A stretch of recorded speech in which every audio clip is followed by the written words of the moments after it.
What is up? What is up, football fam? It's your boy Cat in the Hat, back with another episode of Cooking with the Real. And we ain't cooking up anything on the grill today, but we gonna be cooking up a 20-0 challenge. We gonna be cooking up the ultimate best ball draft, and just news from around the league as we get closer and closer to NFL kickoff. We got 52 days left. We Ray Lewis days away from NFL kickoff, yo. It's exciting, right? It's exciting. 52 days left. We got training camp starting. Miami Dolphins rookies report on Monday. Hopefully it's not just the rookies. Hopefully the whole team reports to training camp on Monday.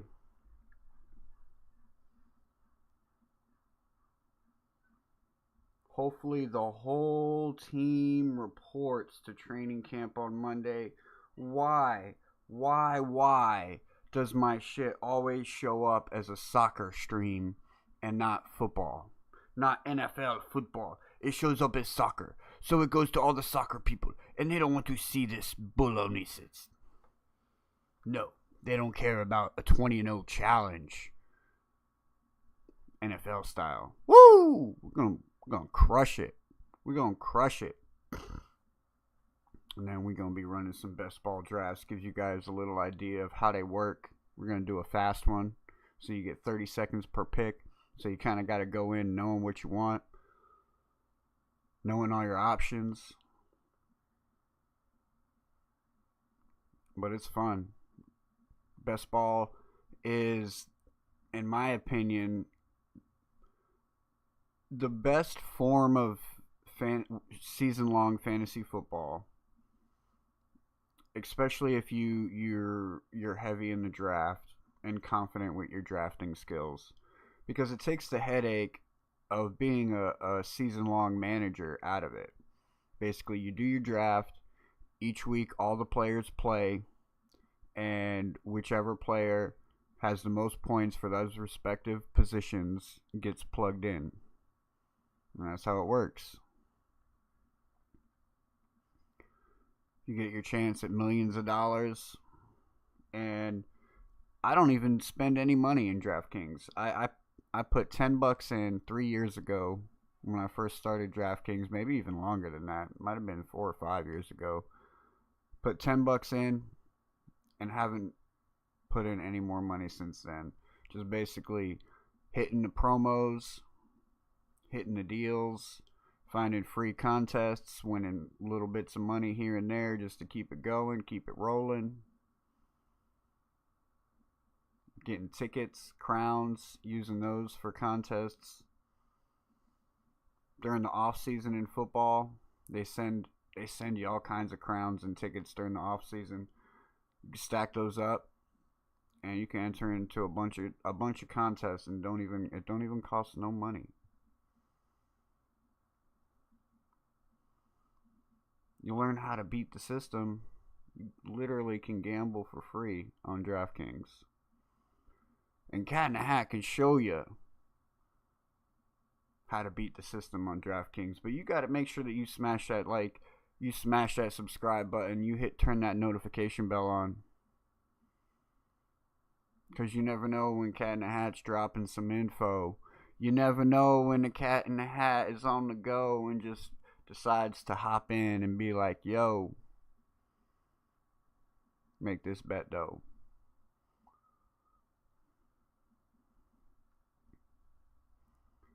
Before we get into it, I'm buying a little time. I'm allowing some time for people to roll in. But unfortunately, my damn stream is getting sent to freaking soccer fans and not football fans, and I don't understand why. I really don't understand why it shows up as a soccer in the soccer algorithm and not the NFL algorithm. I'm using all the proper hashtags: NFL football. Maybe I should throw in American football. I really don't know what it is. Maybe because soccer is just so prominent right now. But anyways, before we jump into it, got a lot of announcements to make. Of course, we got another giveaway coming up for when we hit 1,000 subscribers. We on the road to 1,000 now. How fast can we get there? Can we get there before this season ends? Can we get there before the playoffs roll around? Let's see if we can hit that 1K subscriber mark this season. We're going to have a giveaway for when we hit it, just like we had that giveaway for 500. So stay tuned for that. And make sure you share. Share us with some friends. Put it on your social medias.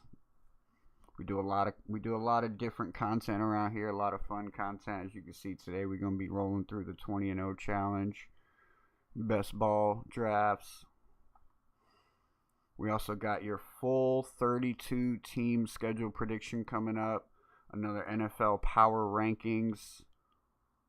We already did a NFL rankings a couple weeks ago, but we ranked them as far as Super Bowl favorites go. It's kind of different from your power rankings. Might look slightly different. We also got a special show coming up for the next End Zone to End Zone, ladies and gentlemen. We're gonna be having some fun with it, right? Your best, your top 5 and your worst 5 coming up in the NFL. Just random categories. We're gonna have some fun with it, so stay on the lookout for that.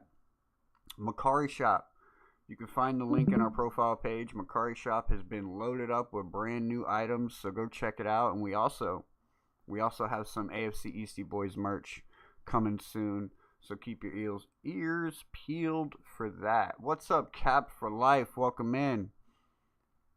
I know you dying to do one of these 20-0 challenges. Oh.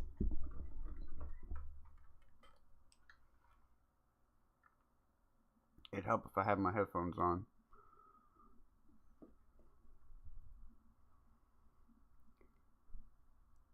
So what's good, Cap? You remember the first time we did the 20-0 challenge?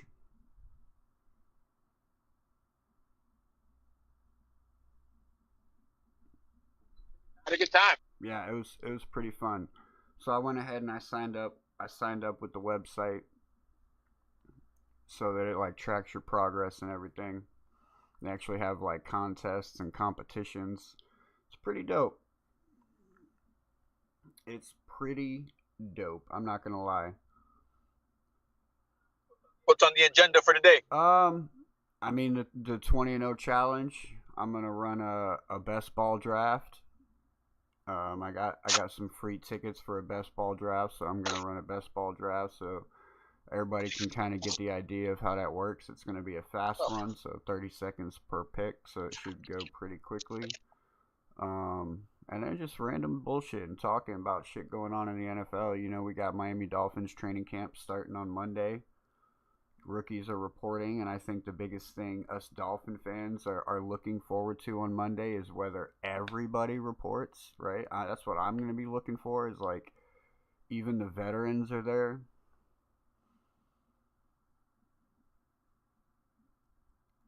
Because in my honest opinion, that's going to make the difference of whether we succeed or we fail this year, right?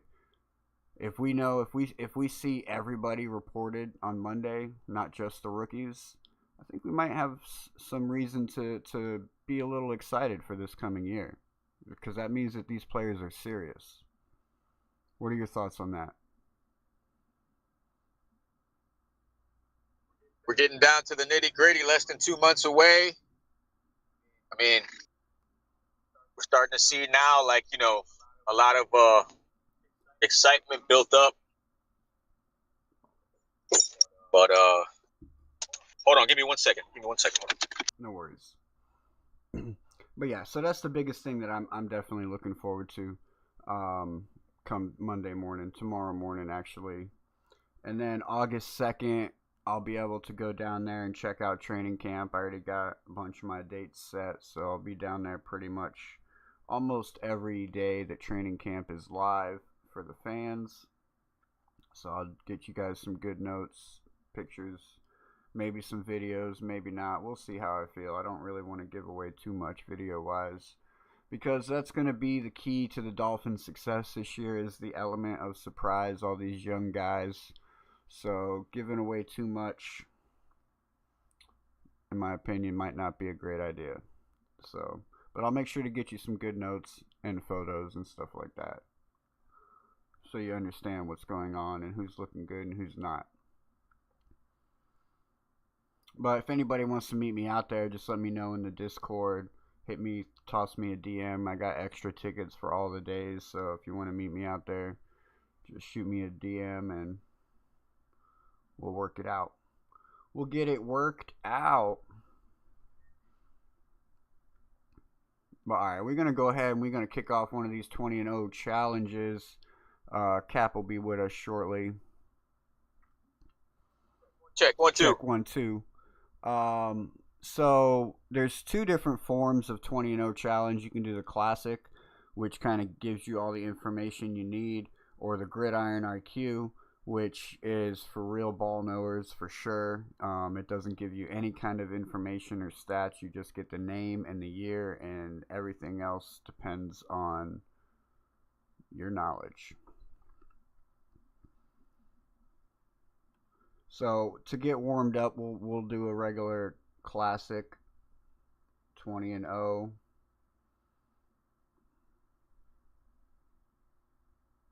All right. Today's puzzle. All right, so this could be any team, any era from around the NFL, dating all the way back to the beginning. We get one re-roll per side, so you got offense and defense, so we got to keep that in mind. Dallas 99 to 2005, working on offense here. 99 to 2005. Yeah, they definitely. Des Bryant, no? They definitely had a better defense during that time. We can definitely look for Des Bryant. You got Troy Aikman here, but that's not one of his better years. Same with Testaverde. What's his name? You got Emmitt Smith. Everybody knows this guy's name. You got 99 Emmitt Smith. 1,400 yards. Oh, really? 11 touchdowns. 2 receiving touchdowns. And let's look at the receivers here. Antonio Bryant, 2002, not so great. In like 1 year, right? Keyshawn Johnson. Antonio Bryant.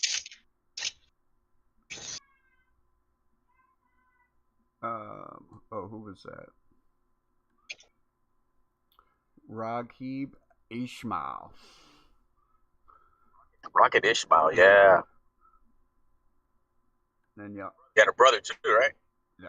I don't know. That name is I'm not familiar with that one. Terry Glenn had 1,100 yards, 7 touchdowns. Only a 50% catch rate though. Terry Glenn. I forgot he played for the Cowboys. 2005, yeah. Tight end Dan Campbell. David LaFleur, 1999, 322 yards, 7 touchdowns. I mean, the touchdowns aren't bad, but the yardage ain't that great for a tight end position. You got Jason Witten, 2004. I think that was his what? The guy, yeah. Witten. That's the guy's name I was thinking. Jason Witten. I mean, this isn't a bad year for a tight end right here. You got 87 receptions and 900. Look at his numbers that year. 980 yards, 6 touchdowns. That's not bad. Emmitt Smith had what that year? He had 1,400 yards, 11 touchdowns, 2 receiving touchdowns. Really? Damn. Yeah. I thought he would have fell off. Well, that is the back end of his career. Yeah, that's double-digit touchdowns. Wow. I mean, it's between Emmitt Smith. In my opinion, it's between Emmitt Smith and Jason Witten here. I mean, career high, Jason Witten, or is that just like did he do better with Romo? This is 2004, so this would be Romo, wouldn't it? I would think so, yeah. Oh man, but 11 touchdowns—that's pretty damn good too, man. It is. It's not bad. I mean, just because he's got more touchdowns than Witten. Yeah, but for the running back position comparative to the tight end position,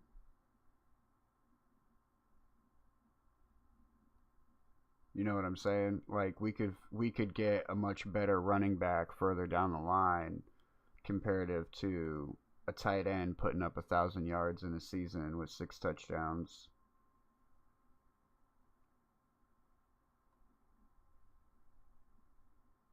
You know what I'm saying? Your call. Man, this is tough, bro. Your call. I mean, is this like last time? We can only fill up running backs and we can only fill up one tight end? Correct, but we do have 2 flex spots, so it leaves it open.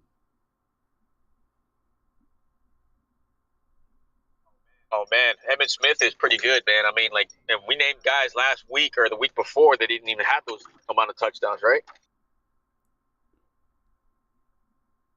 Those were Dolphin players. Yeah, those are all Dolphins.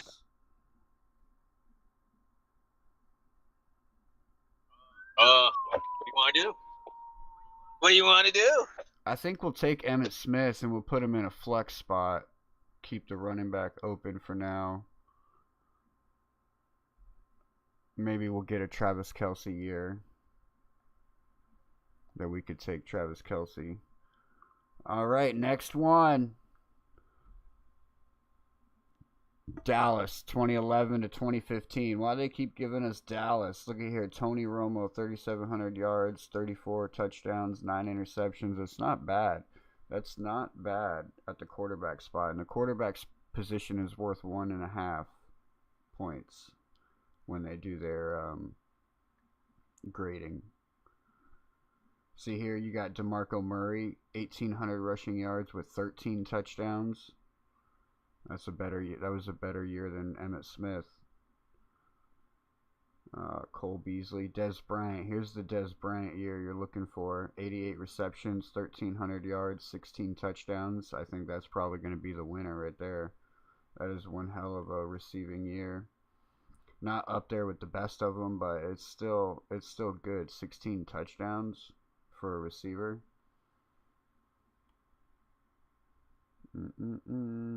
And then look, here's another Jason Witten. But only 3 touchdowns. 1,000 yards.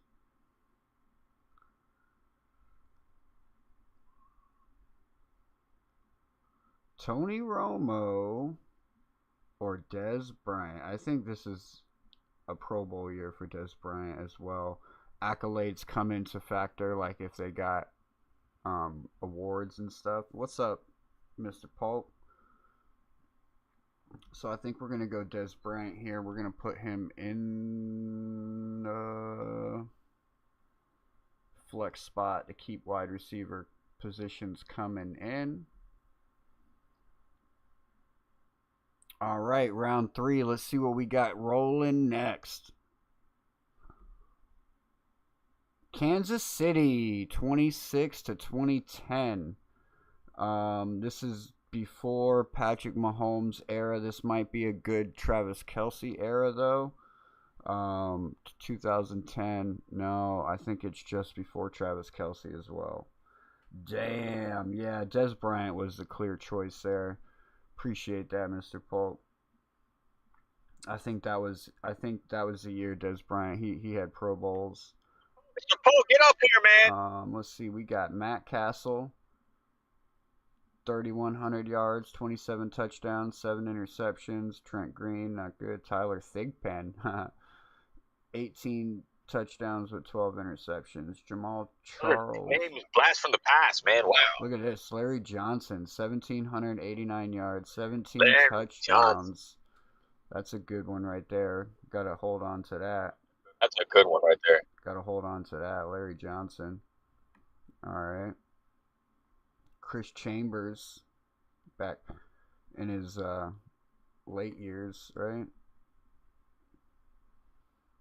Dwayne Bowie, 15 touchdowns, 1,100 yards, 72 receptions.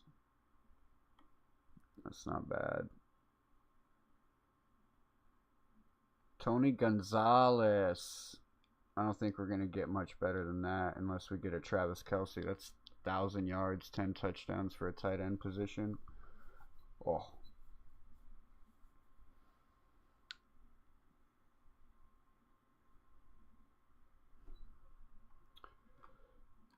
It's either Tony Gonzalez. Oh, it could be Dwayne Bowe. Or it could be fucking Larry Johnson. Ay, ay, ay.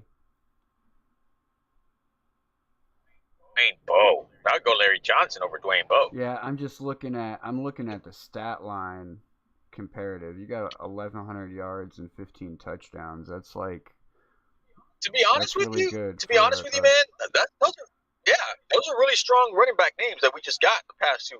I mean, like, I don't think we're gonna get that again. How many chances we got left? We have four more. Six? 4 more plus we get a reroll. But yeah, like what about the Tony Gonzalez? You think we're gonna get a better tight end than that year?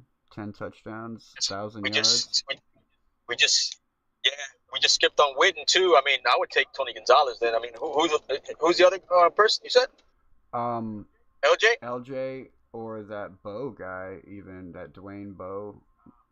Bowe, no, Bowe was a flash in the pan. I wouldn't even go Bowe. It's between LJ and Tony Gonzalez, bro. And I mean, Tony Gonzalez, how many touchdowns did he have over Witten? He had 10 touchdowns. Witten had 11. No, Witten had 6. 6? Yeah. And how many yards did he have receiving? How many yards did he have? Not quite 1,000. It was close to 1,000. Oh, Gonzalez or Witten. But Gonzalez here. Gonzalez had more. Yeah, Gonzalez here, 10 touchdowns with 1,000 yards on 96 receptions, 155 targets, 252 yak. I think we pull the trigger here on Gonzalez. Hello? Yo. Because, I mean, if we think about it, right, Yeah. there's only one better tight end out there, and that would be Travis Kelce or maybe even Gronkowski. We could possibly get one of their years, but I doubt it. I think we should go Tony here. All right, we're plugging it in. Tony Gonzalez it is. Bam, bam. Thank you, ma'am. Larry Johnson. That was a good one. That was for sure. All right, so we got Denver Broncos 21 to last year. Bo Nix didn't have a bad year. 3,700 yards, 29 touchdowns, 12 interceptions. Remember, the quarterback position gives us 1.5 times our points. You had a Russell Wilson year with 3,000 yards, 26 touchdowns, 8 interceptions, a 98 rating. J.K. Dobbins, not so great. Javonte Williams, not so great. Melvin Gordon, only 8 touchdowns. Oh, we might have to get our receiver. Get our receiver here. Or re-roll. This is either grab a receiver or re-roll. And none of these receivers are really... What's the re-roll? Yeah, because I don't think Bo Nix had a... I mean, was that 2024 Bo Nix? So that's the year before last year. If it was last year's Bo Nix, maybe we could go with Bo Nix, but it's the year before. It's his rookie year.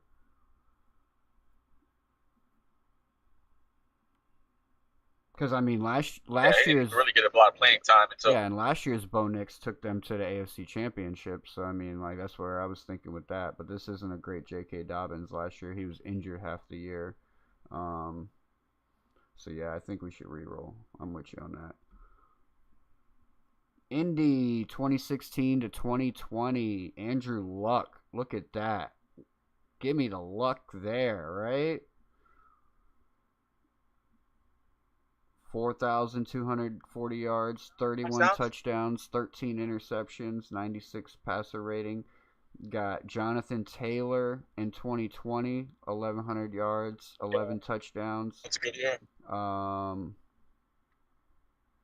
Then wide receiver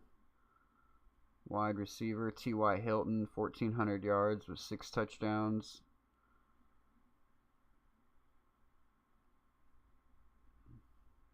I think our pick here has to be Andrew Luck, man.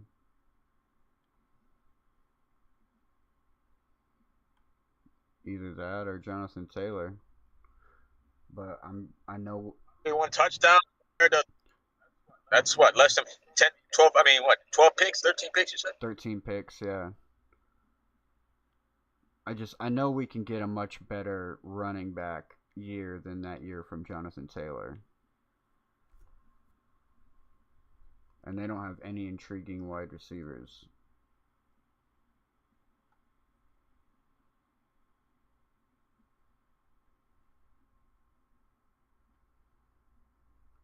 All right, you make the call. Luck or Taylor?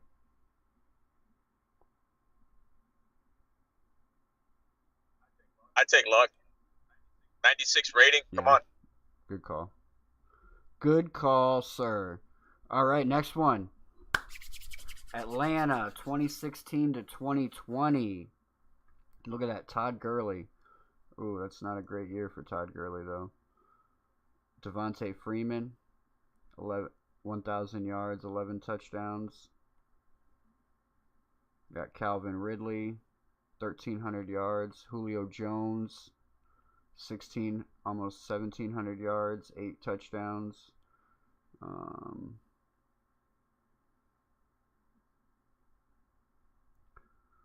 Julio Jones.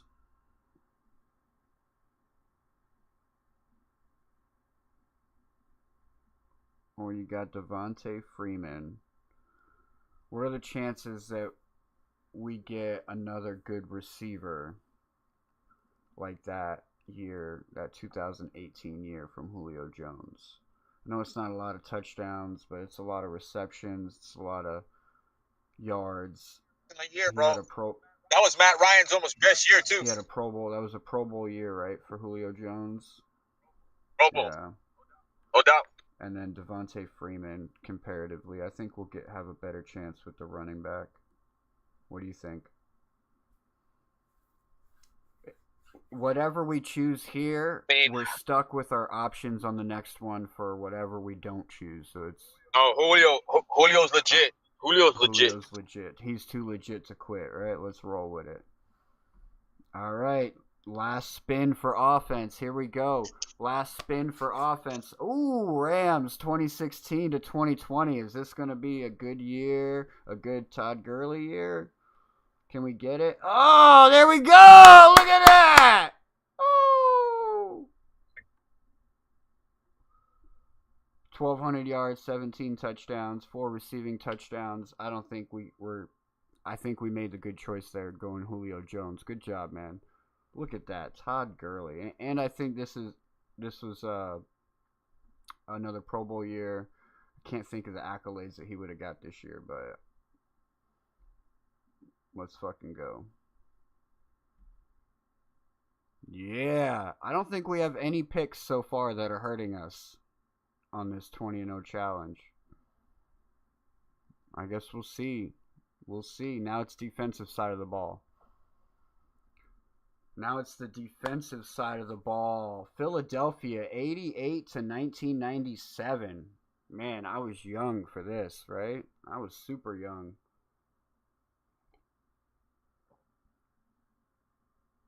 I was like, for half of this, I wasn't even quite into football yet. All right, so the way that... What do we got left? We're on defense. Now we're doing defense. So the way defense works is our edge position and our cornerback position are worth 1.2. Every other position is itself. So we get to pick an edge, a D tackle, a linebacker, a cornerback, a safety, and a D flex. So let's get to rolling. This is Eagles, 1988 to 1997.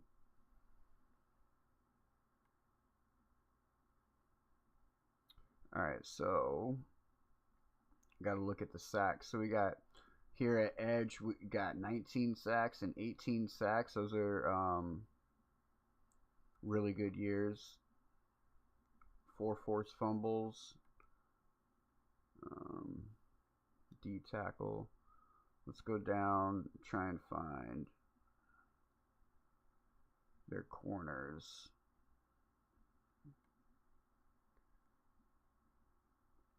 Man, they don't have a lot of options in these years, bro. Got 5 interceptions. I don't want to have to use our damn...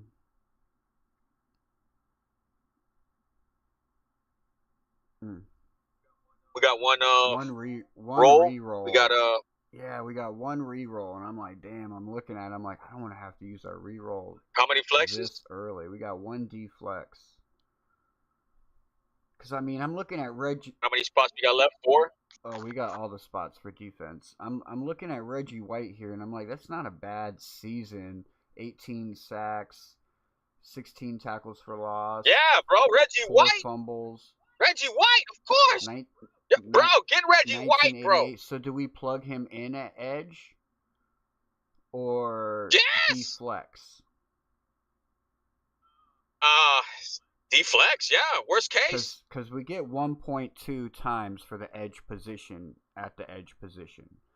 Bro, I mean, you saw the numbers last week. Like, again, Dolphin complete. I mean, that's not a lot to compare to, but I mean, who else had more than 18 sacks? Well, I mean, like he was he ended up being like the sack leader, Myles right? Garrett last year, like if we could get Myles Garrett for last year, that would be 23 sacks plus Defensive Player of the Year.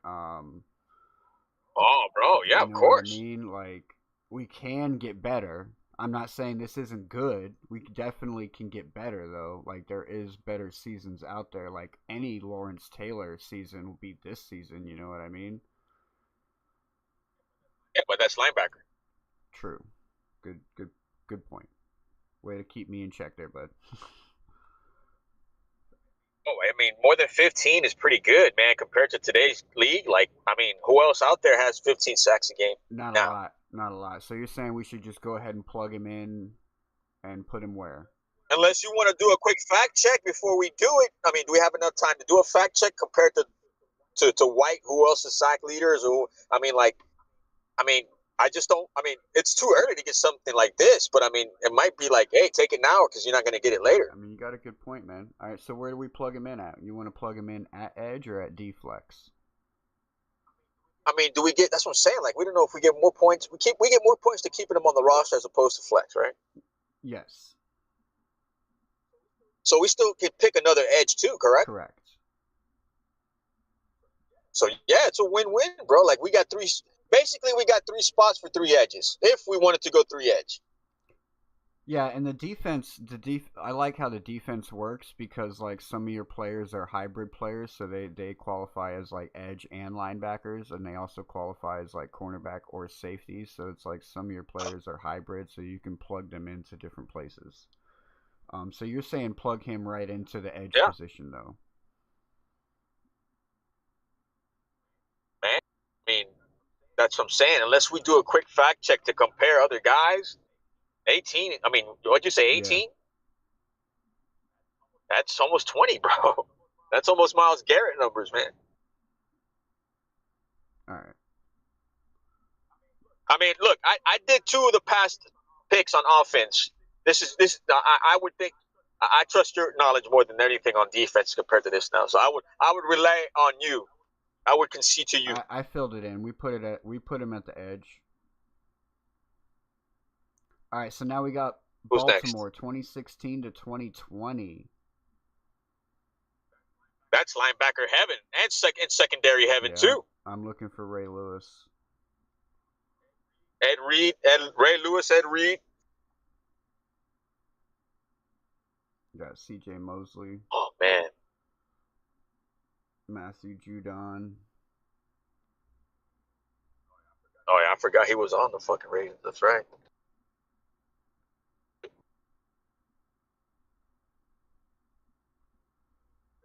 Very. Terrell Suggs. Um, Zach Orr. Y'all remember Zach Orr?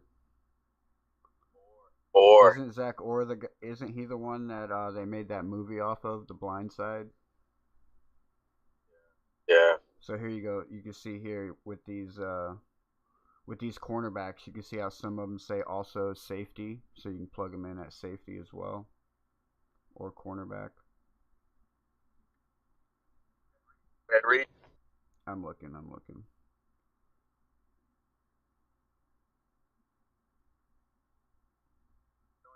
Oh no, because Ed Reed was 2001. Yeah, these aren't the right years. So maybe Ray Lewis would be on No, he there. wasn't on here either. Oh, Michael Oher. You're right. You're right, Joe. You're right. Michael Yeah. Orr.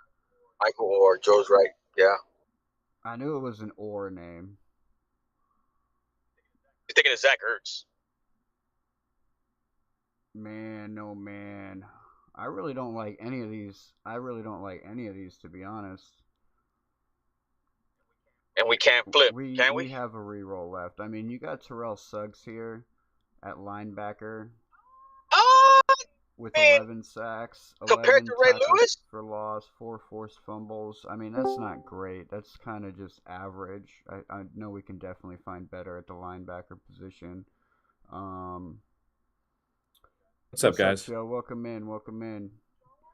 You're Joe. just in time. You're just in time to help finish us out on the defensive side. I think we had a perfect draft on offense, man. We called it. We called the last two calls. You can pick an era that you're drafting from. It kind of just it's randomized. It rolls in a random team in a random era. Oh, like the team and the Yeah. era.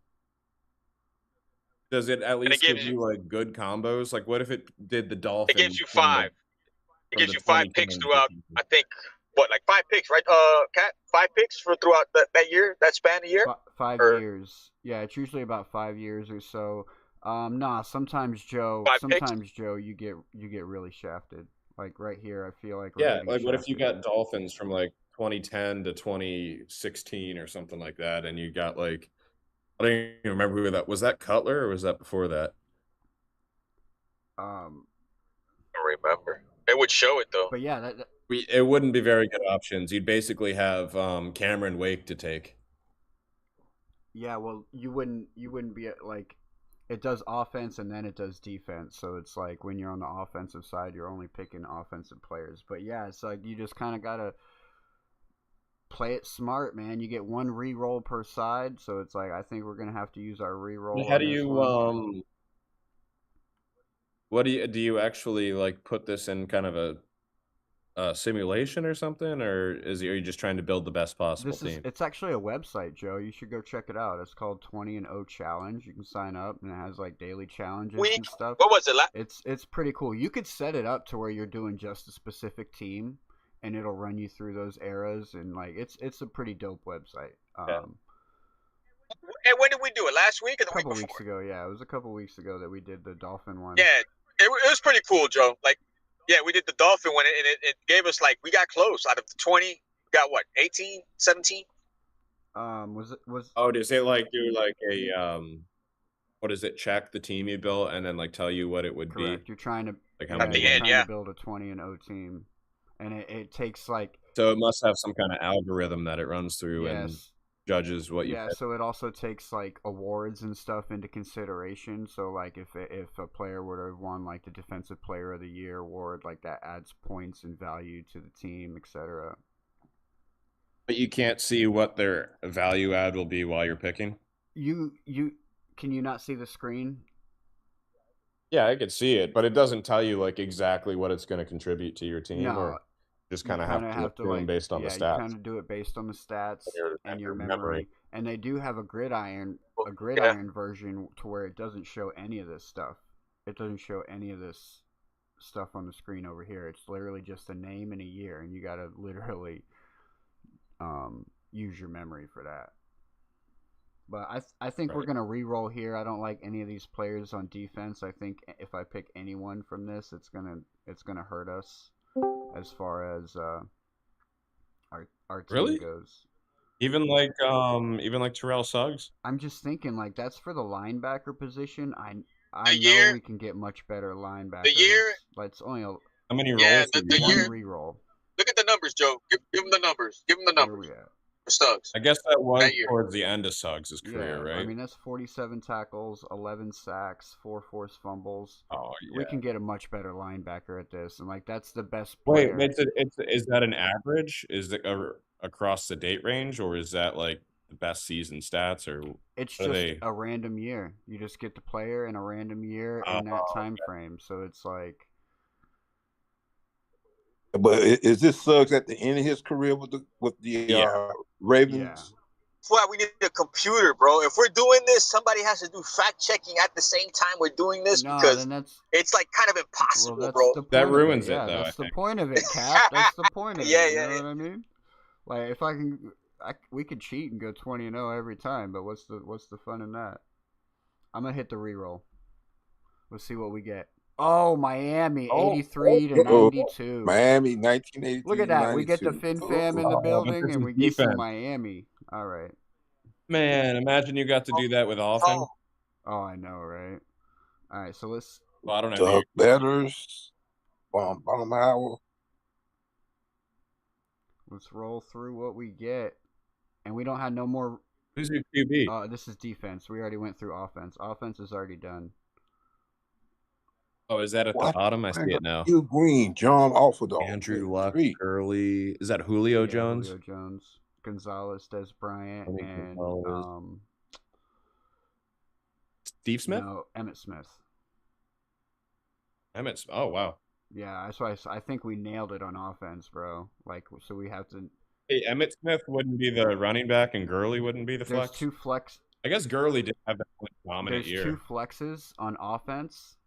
17 touchdowns, Joe. That was a crazy year for Gurley. Remember that? And then he fell off completely. Yeah, because the injury bug hit him. And that's why everyone references the lifespan on running backs now. You point to Todd Gurley as that prime example. Yeah, because I used to say it all the time. The average NFL running back lifespan is maybe 2 or 3 years, and then that injury and other things start kicking in. Yeah, I'd say an average for a starter. If you took the pure average of all running backs in the league, it's probably like 1 year or maybe even less. CMC is an anomaly. That doesn't happen that often. That's because the money. You know what I mean? They're force feeding them. Man, we don't have a lot of good options here. I think Baumhauer is our best option at D tackle with 8 sacks, 11 tackles for loss, 78 tackles. It wasn't really a defensive team in that era, was it? Yes, sir. Hey, you remember Reggie White, right? Well, Reggie White, yeah, because he became a minister. Wild. Yeah, 120 tackles. You talking about that Reggie White? A half a sack and 2 interceptions. But for a linebacker position, I feel like that's even though with the 120 tackles, like. Well, you're singing the song I've been singing all summer about Jordan Brooks. And I was just thinking like Jordan Brooks, like, oh yeah, it was great and everything, but like, you know. I remember the Giants had Blake Martinez lead the league in tackles, and like what happened to him other than leading the league in tackles 1 year. Oh, Don McNeil. That in a while. What you're saying, Cap? Well, we got Reggie White. DT, 18 sacks. That's pretty damn good, right, for a defensive edge, 18 sacks. Who? Yeah, Reggie White was very good. He was very good. He was a very good player. Is he on here? I'm just trying to remember what was it? Oh, okay, that's good. That's good. First. Oh, Diggle one of the Blackwood brothers. Both of them on there. Yeah, they're both on here. But it's not great years. 4 INTs, 9 passes defended, 7 new tackles. Right. Yeah. No. They might be at the end of their season. We can get much better. But I mean, so it's not season, but the career. Yeah, I think Baumhauer. I didn't start watching until like '99. I think Baumhauer is our best option here with 8 sacks, 11 tackles at D tackle. Boomhauer? Baumhauer, yeah. Okay, so you talking about defensive tackle, right? Position. Yeah. Okay. And it fill him right into D tackle. You have to use this team and your combo for all the positions? No, it re-rolls for every position. Like, it's going to roll another team now after we pick this. Oh. But how could you... Oh, I see. I see. I like this. All right, see, I so was now on here it's last going time. to I roll. think I was on here last time. We Yeah, did. now it's going to roll It's another big team fast. You have and to think era. Let's roll with it. What do we get? New England, 2011 to New 2015. England. Keem Hicks, I remember him. Was it New England? Oh, wow.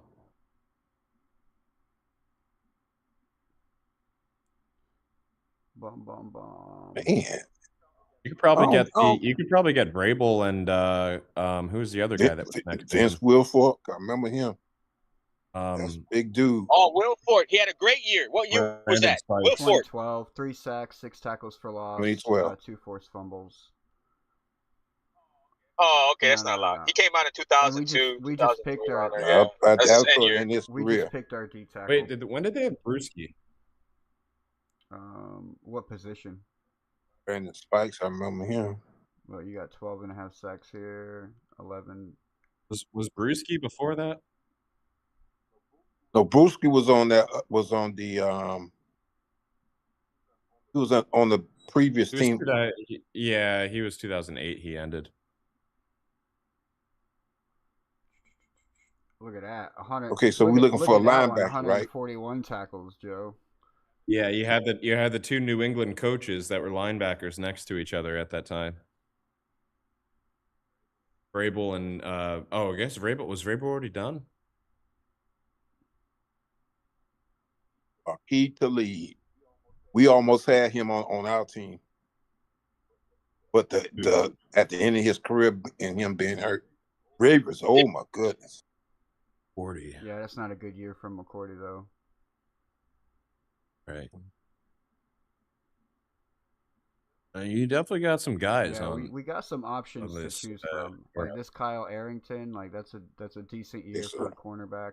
And the cornerback position gives us 1.2 points.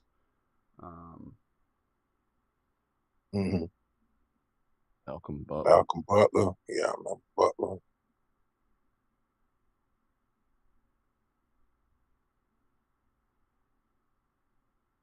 And that's it. Those are our options.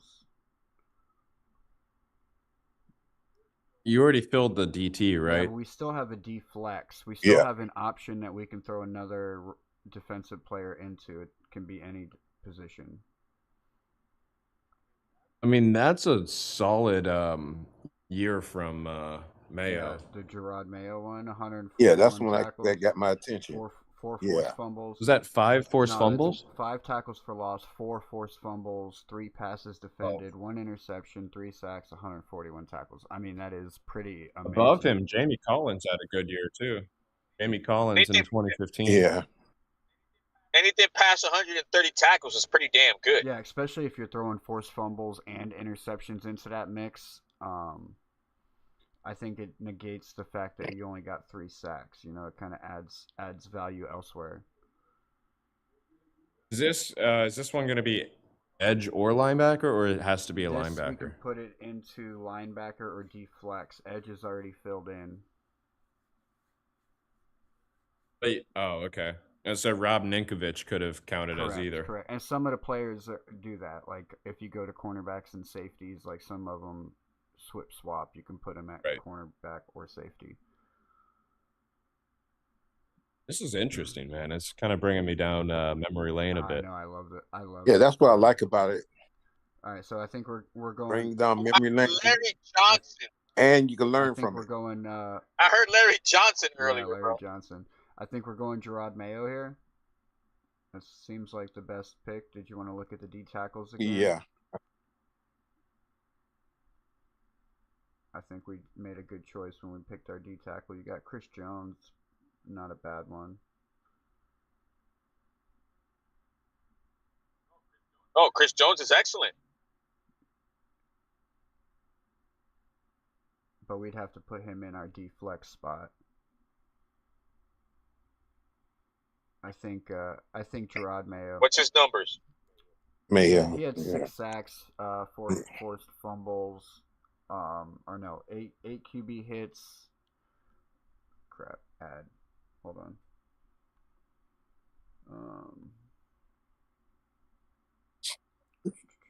8 tackles for loss, 9 QB hits, 54 tackles, no forced fumbles.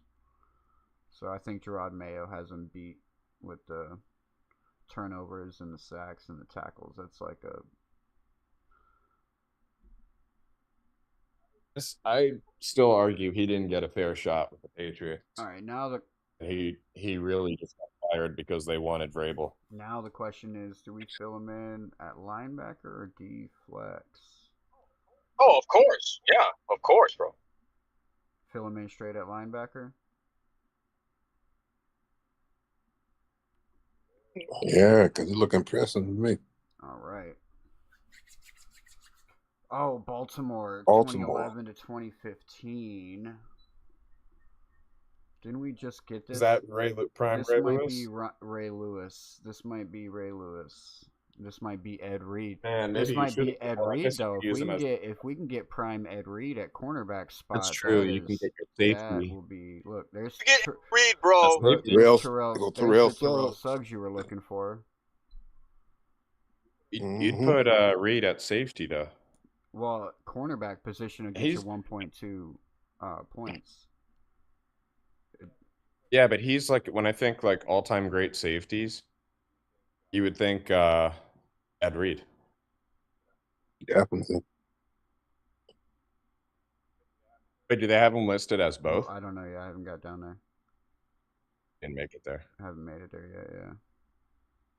Look at that, C.J. Mosley.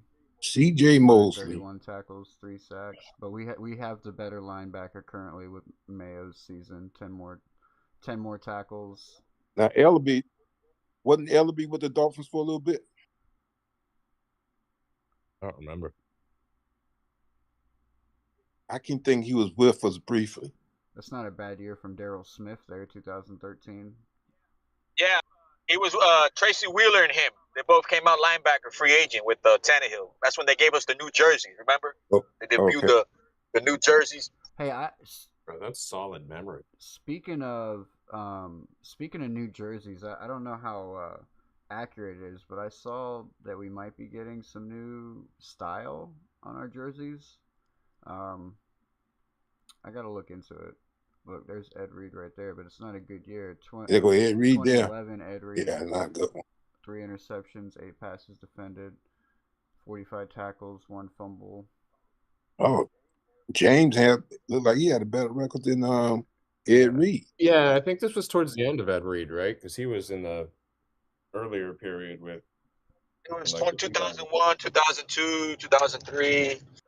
2008 is when he kicked our ass. Look, there's Ray Lewis there. Not a great year for him either.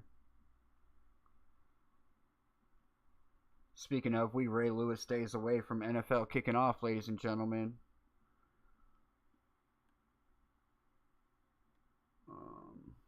This is interesting. So name isn't really everything here. It's about the year. Player in the year. Yeah. Right? Yeah. C.J. Mosley, that's a good year. C.J. Mosley, 131 tackles. And also Darryl Smith here, 118 tackles, 5 sacks, 7 TFLs, 3 interceptions, 2 forced fumbles, 18 passes defended. That's pretty good.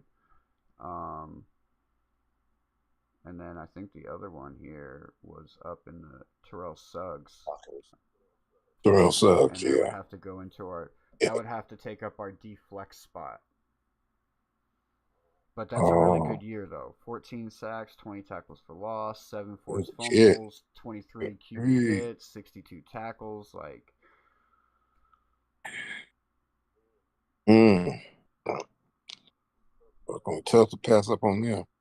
no matter what, we got to fill our deflex spot right now because the corners and the safeties that are available to us aren't really great years, and I know we can get better options on other teams. But we may get. So y'all want to go with Suggs?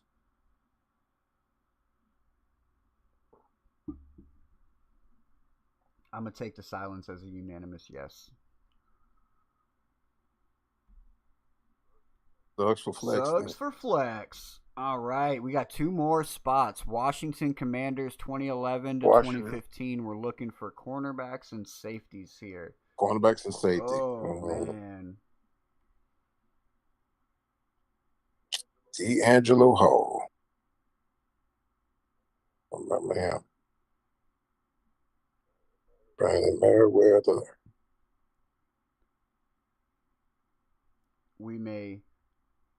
This may kill us here.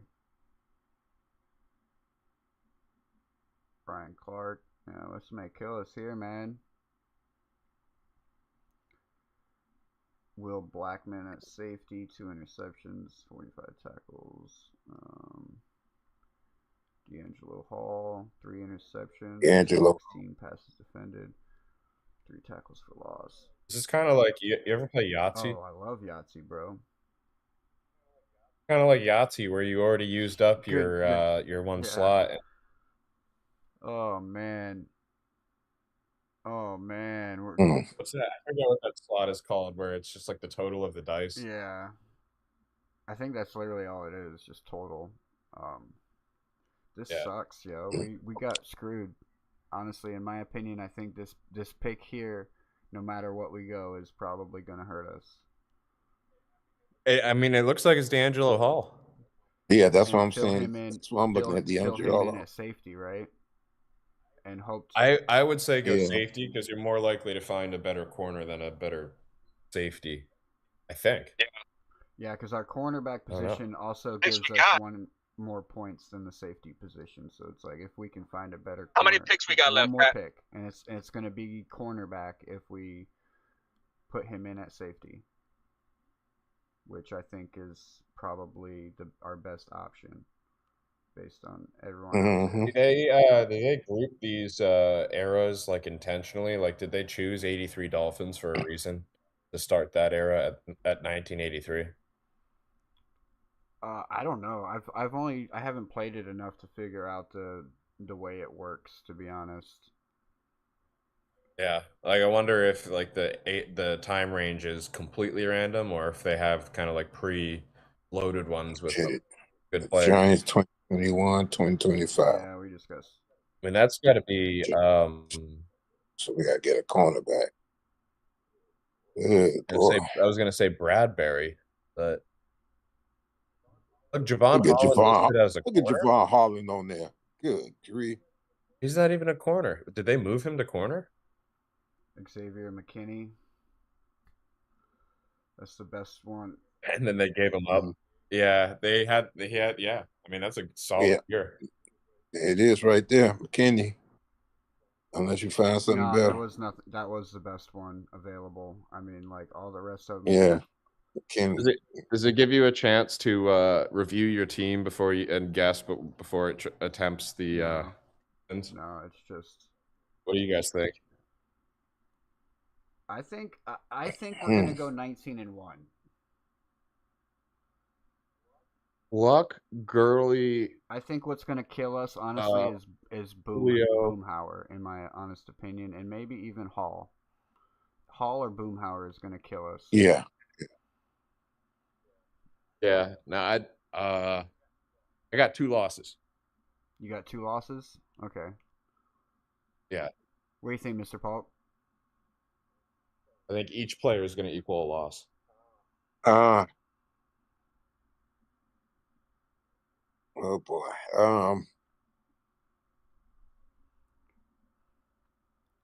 Maybe. Oh boy. 11 wins. 11 to 12 wins. Oh damn! So you don't even think this team making the playoffs? I'm not too keen. Well, I mean, I love Baumhauer when he was with the Miami Dolphins, but the weak spot with me is Baumhauer and Hall and Okay, I tell you what. I boosted up. This is I my go first with time seeing this. 13 wins. 13 wins. How many times have you played this, Cat? This Do you is- know what it's kind of expecting the talent of your This team to is be? my third time doing one of these 20-0 challenges. Have you done a pretty good team and been surprised I've with the gone results? 19-1, yeah. I will say this is fun though, and learning. Cap, you want to put a prediction out there what we go, or you? I'm about to hit it. I'm about to hit it. Get more than 15. 15, 15? man. All More right, than 15. let's see how we did. 18-2. You Oh, nailed wow. it, Joe. Whoa, 18-2. You nailed it, Joe. And it's because you listed those two players. I kind of just attributed each to being an L. Oh, okay. I forgot about. Oh, man, I forgot look, about those What players. we get? What we D'Angelo get? Hall is that. the one that held us back. I knew it, bro. I knew that was going to be the one that held us back. Wow. Are you able to see who was second worst for us? What does it have, like a scoring system there? No. Now, Kat, do you have to when you use this? Do you have to do it within a certain amount of time? This version, no, but they do have like contests and stuff that you can get into to where you gotta like do it fast. Right. The reason why I was asking, because this is good, because if you like for somebody like me, it allows it gives me a chance to, like, if I come up on a team and I'm not too sure about a player, I can just step aside and do a little maybe a little research on that player and then be able to make the pick. But then too, they give you the information. I mean, they give you the stats right there. Some of it.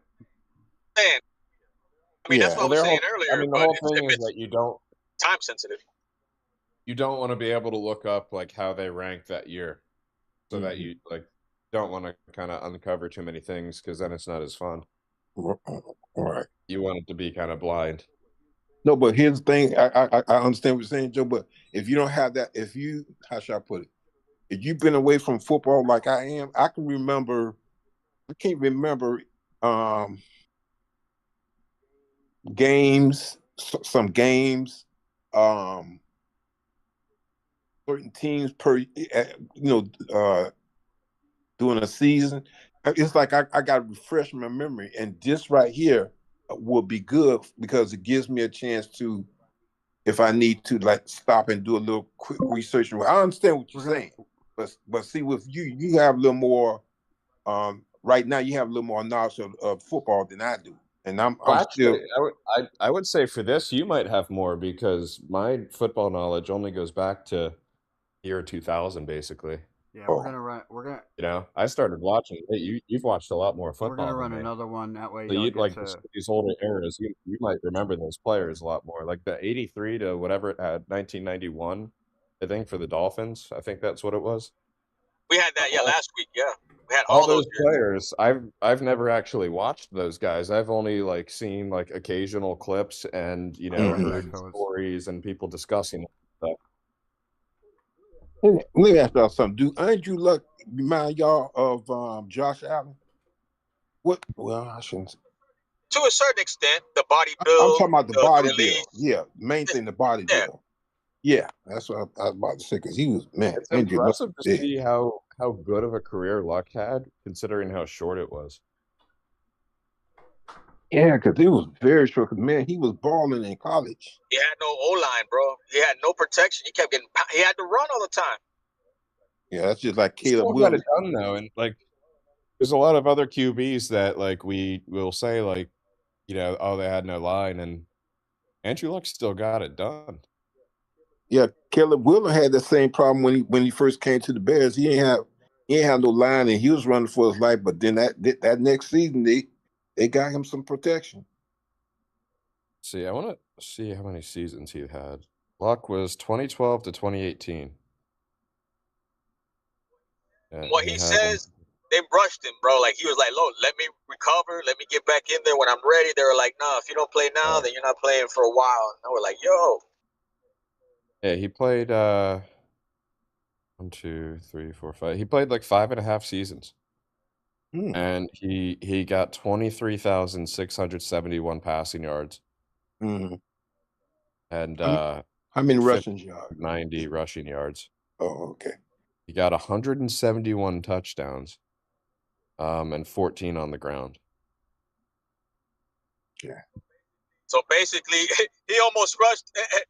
Every 2 yards he rushed, he got a touchdown. He let's see, he got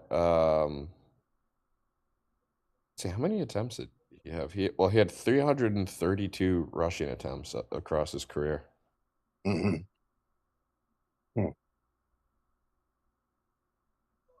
It's all goal line stuff, like quarterback sneaks and shit like that. Had to be.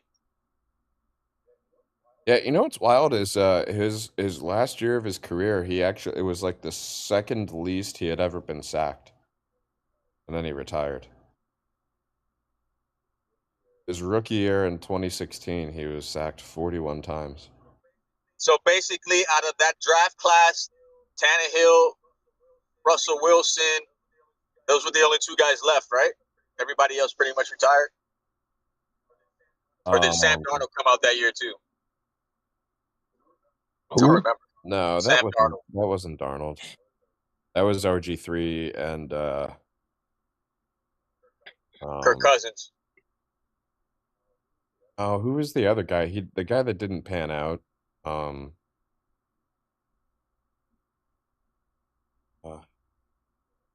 am I thinking of? For Cleveland. Yeah, he played for Cleveland. No, the guy from Oklahoma State. You remember? Yeah, Cleveland.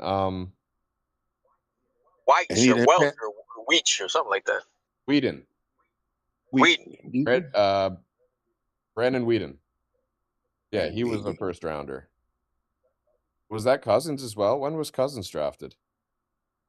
We'll look it up. You're watching back-to-back QBs, right? Okay. And what school Cousin came out of? Weiler. Russell was in the 3rd round. Hey man, Brandon Whedon, is that tall quarterback? That real tall quarterback? Nick Foles was in that draft. Brandon Whedon was the redhead, right? He was not. I'm getting him mixed up with another quarterback then. Okay. Folk was in the same year too as Tannehill? Nick Folk? He was? Yeah, Nick Folk was in like the 3rd or 4th round. What? He got a Super Bowl? Brandon Whedon was 6'3". Okay, now I'm thinking about another quarterback. Yeah, let me sort it by QB. There it is. Okay, wow. Okay, so you had yeah, so Russell Wilson and Kirk Cousins are the 2 QBs from that draft class that are still active. Mm-hmm.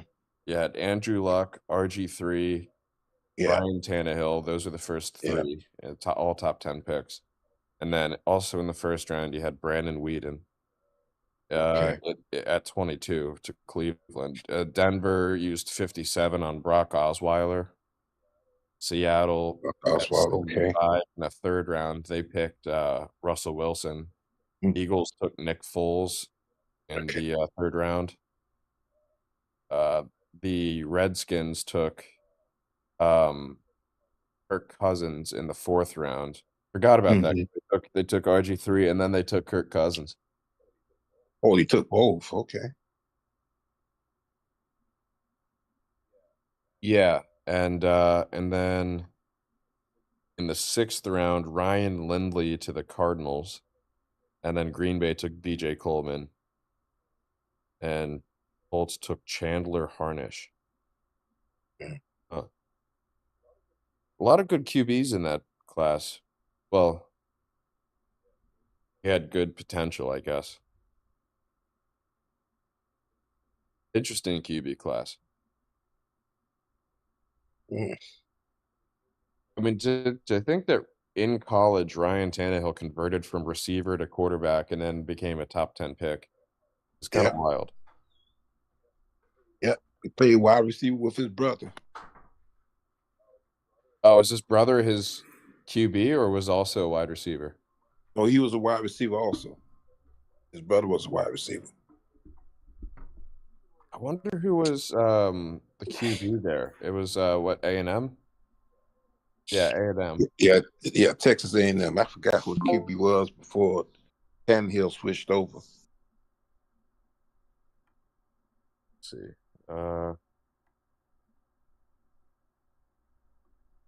Maybe 2010.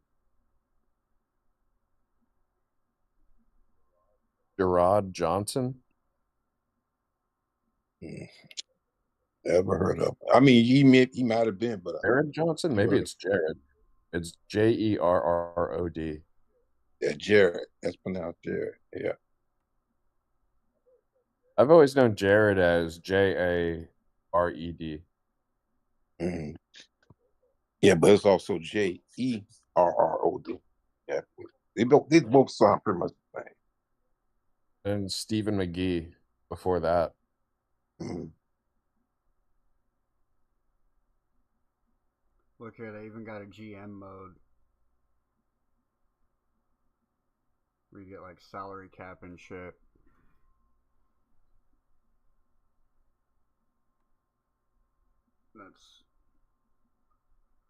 I ain't ready for that yet. All right, so who's the QB after? Oh, that was Manziel. They went from Tannehill to Manziel. Oh yeah. You're running it back? Yeah, that way y'all get to run through offense too. And then I'm gonna run through a best ball draft after that. So give y'all a little idea what. I heard you talking about the best ball draft earlier. I like. That's basically like fantasy where you don't have to set your lineup. 100%. You do all your research going in to do the draft. You just draft a. That's how I lose my weeks in fantasy, exactly. Cat. I leave someone like Javonte Williams on the bench because I didn't realize what kind of impact he'd have with the Cowboys. Why I love best ball so much. And like I said, I play DraftKings. I put $10 in my DraftKings account over 4 years ago and haven't deposited a single dime since then. I use tickets and crowns and promos, and I've been hustling the system, man. And I can show y'all how to hustle the system too. It's about how well you draft, not how well you manage. I definitely draft better than I manage. Yeah, and that's one good thing about best ball. So we're gonna run through a quick best ball draft after we run through one more 20-0 challenge. That way y'all can get the offensive side of it, get to play around with the offensive side.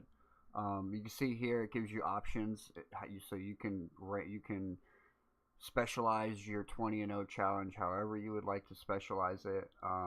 Season variations here. This is interesting. I haven't checked that out. So it's showing prime only, I'm guessing, when we are doing it. But what does that mean? Each player shows their best season with the era spun. Oh, okay. So it's like, I kind of like it random. Like how you had it before? Variations? Players can appear. I don't know. What do you guys think? Appear as any of their elite seasons within the era spun. Yeah, so like Ed Reed on there was it wasn't a good year for Ed Reed, but if Prime is on, then you're gonna get the best season for all the people. All right, so yeah, it's gonna be like the All-Stars. All right, let's roll it. Do we want to stop it from going pre-1999? That might be more interesting to see, like all the All-Stars from the eras. All right, yeah, all right, let's roll it. So it starts on offense. Right. Offense works. Your quarterback position is worth 1.5 times. Every other position is just worth itself. All right, so Washington, 1999 to 2005. Good year for Brad Johnson. Not bad year. That's similar. And Mark Brunell. Similar to what Andrew Luck had. Wait, that was before he went to the Bucs, right? Yeah, because Brad Johnson was Bucks in like the early 2000s. for their Super Bowl, right? Yeah, because that's when they the had. following year. That's when they had. I think they had 2 or 3 quarterbacks with the last name Johnson. Well, they had Clint Portis. who was the Bucks QB in that Super Bowl year? That was Brad Johnson, right? When oh God, what was it? What's the coach's name? Gruden. Yeah. When he went Brad to Tampa. with Gruden and Warren Sapp and all those guys on defense. And what Brooks. year was that? Oh, that was 2002. So that was like right after this. Good, man. Look at all these good players here. Yeah, Clinton man. Portis. Good. I didn't realize Brad Johnson was good like that with the Redskins. I know it seemed like How did they let him go? I got to look that up later. yes, Candidate. 1,417 touchdowns. Yeah, that's a massive year. Albert Cano, 1,100 with 7 touchdowns. It's not bad. It's about average. Hey, look, Irving Fryer. Irving Fryer, yep. Irving Fryer, Darius Thompson. Oh man, Labernius Coles, there he is. Oh, that's right. I think was he from the UM? I think that's a UM guy. He was a pain in the ass. No, he's from FSU. He was a pain in the ass. FSU, yeah. For sure. It's not a bad year for Michael Westbrook either. 99, 1,200 yards, 9 touchdowns. Santana Moss. They go Santana Moss. Right there.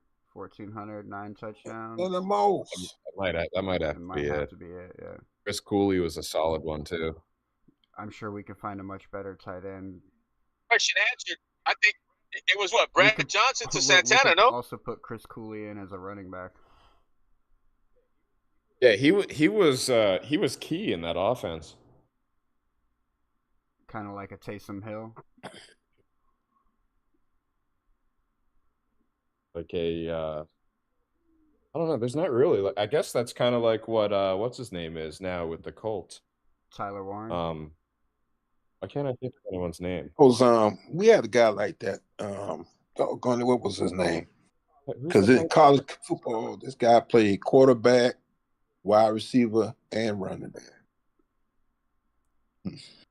Damn, I can't think of his name at all. All right, so I think we got Santana Moss as an applicant, right? Steven Davis, maybe. Out of QBs, it was Brad Johnson. Who was the best running back? I think it was Brad Johnson. You got a couple options at running back, right? So we got Clinton Portis with 1,500 yards and 11 touchdowns. And then you also have Steven Davis with 1,417 touchdowns. And then we had options at wide receiver as well. So you got Santana Moss obviously standing out the most, but I think another good wide receiver year was Michael Westbrook with 1,209 touchdowns. But Santana Moss takes the cake on that one. So yeah, goodness. And then the tight ends weren't anything. I think Chris Cooley. We can find better tight end if we wait. Okay. So it's going to be between Moss and I also think Davis we can find a better quarterback too. Did he win any type of awards this year? Because our quarterback position is the most important as far as point wise goes. So did he win any kind of awards like MVP? Well, I'm thinking if he ended up as a Buck, he probably didn't. Because I imagine if you want MVP, your team's not trying to trade you away unless you're Kenneth Walker, right? Right. Yeah. No, I think I think Santana Moss. He thinks it's a Johnson that's a quarterback today that played with the Bucks years ago, and he's a journeyman. Yeah, you're talking Josh Johnson. Josh Johnson, right. I think he was like Kansas State or something before. And he's been on like 13 teams, like Fitzpatrick. We should plug him into a flex spot, right? Who Moss? Yeah. In case we get another better wide receiver down the Yeah. line. Okay. All right, here we go. Spin number 2. We got Cincinnati, 81 to 1990. Boomer Esiason. Boomer Esiason. Emmy Anderson. Oh my goodness! Look at those two there. Icky, they got Icky Woods. That's not bad for a running back. And Anderson. James Brooks.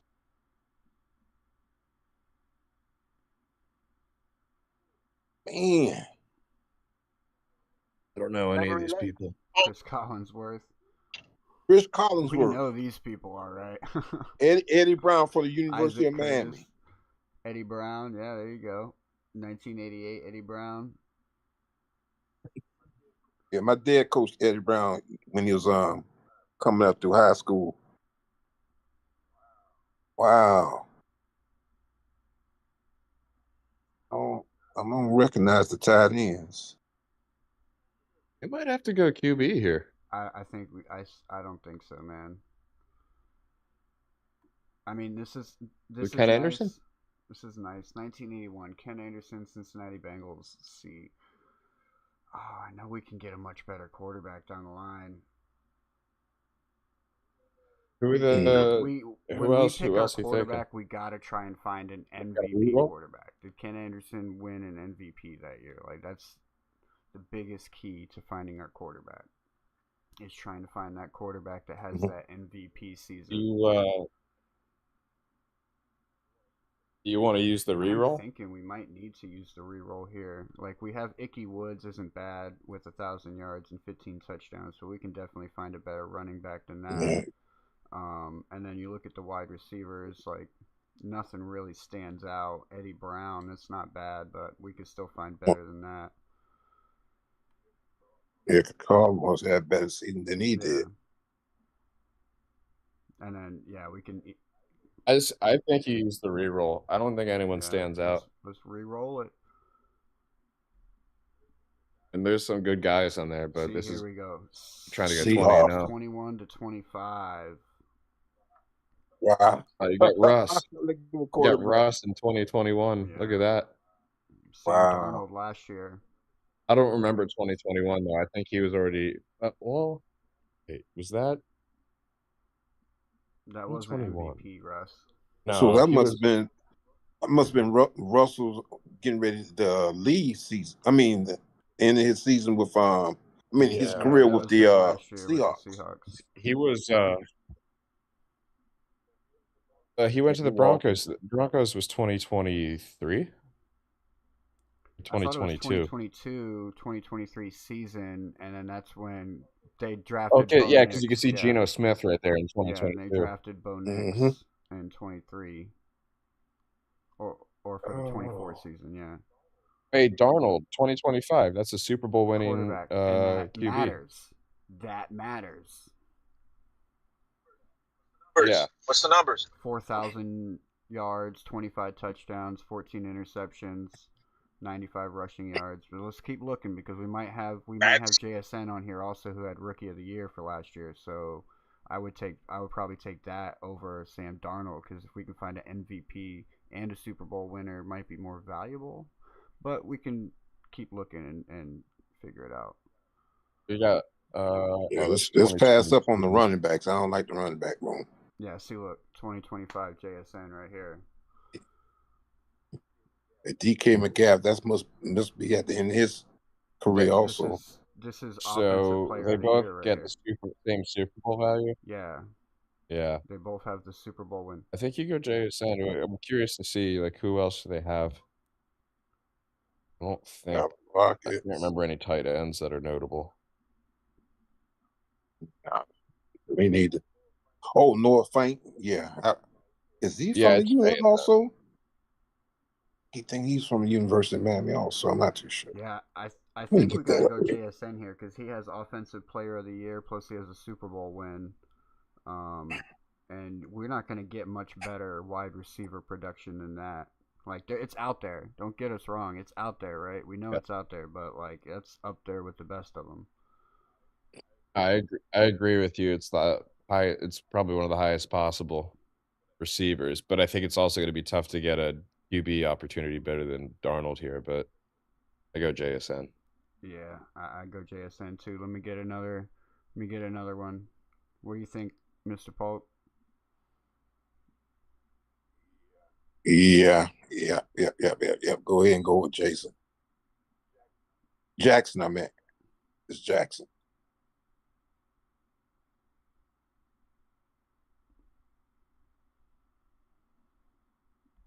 All right, who do we got? Here That was a good we go. re-roll, by the way. Is this Tennessee. Derrick Is this Henry? Chris Is this Johnson? Derrick Henry? We might have both Chris and was Chris Johnson gone by then? No, he wasn't. He was still there. Hasselback. There you go. What was his 2K year? Fitzpatrick. You might have CJ2K on here. Well, when was that? Or was that 2010? Andrew, Bishop Sankey, Chris. The Chris Johnson. It's not the good one though. That is not the good one, right? Oh man! Imagine getting CJ2K on that team. That would be bad. And that's Damian Williams. That's the wide receiver we had for a little bit. Oh man, this should have been the re-roll. Kenny Britt. Oh, good grief. And it's not looking too good at all. Delaney Walker, that's your savior right there. Yeah. Delaney Walker, I forgot about him. They used him as their top receiver for a while. This definitely probably should have been our reroll, though. I ain't gonna lie. And so that must have been for Santa when he left the Miami Dolphins. I think Delaney's a good tight end option here. We're gonna have to go with Delaney. He's really the only thing we got. I'm not mad at that one. Put him right in at tight end too, right? Yep. Go ahead. Hopefully that one doesn't kill us. Detroit. 99 to 2005. Calvin? Was this Calvin time? Calvin Johnson. Whoa. Charlie Batch. Remember him? Or was Calvin right after that? Jeff Garcia, Joe Harrington from Oregon. Jeff Garcia backed up Young and whatchamacallit? Running backs. With the 49ers.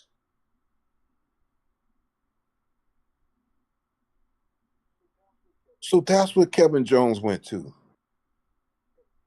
Kevin Jones was that big running back out of Florida State.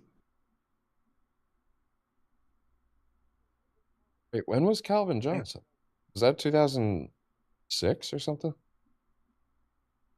Oh boy, this is a bad one too, man. Shit. Good grief.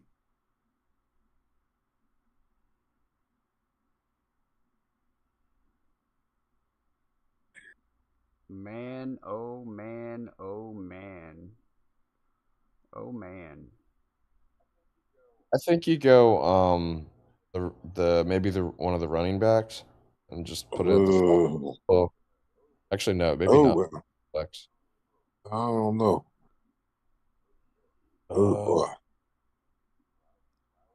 Crowell would be the best receiver, right? Yeah, that's what it's starting to look like.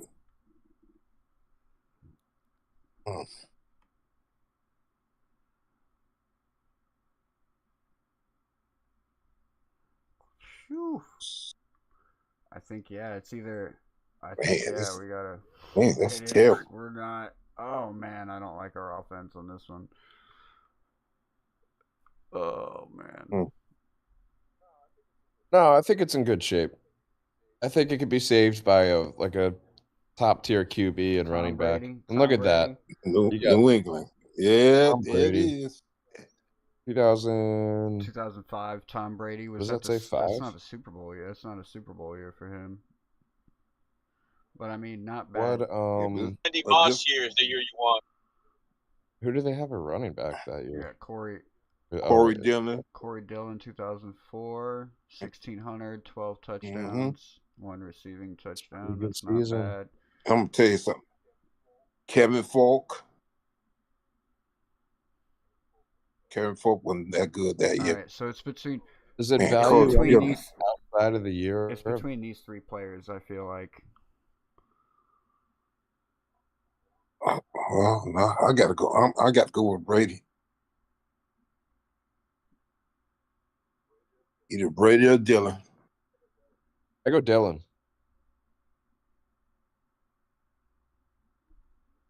1,612 is solid. I think we might be able to get on another roll more than 26 touchdowns. And if Brady didn't go anywhere, do they count like playoff wins and I don't stuff? think Or playoff wins matter. I think it's straight championships and accolades.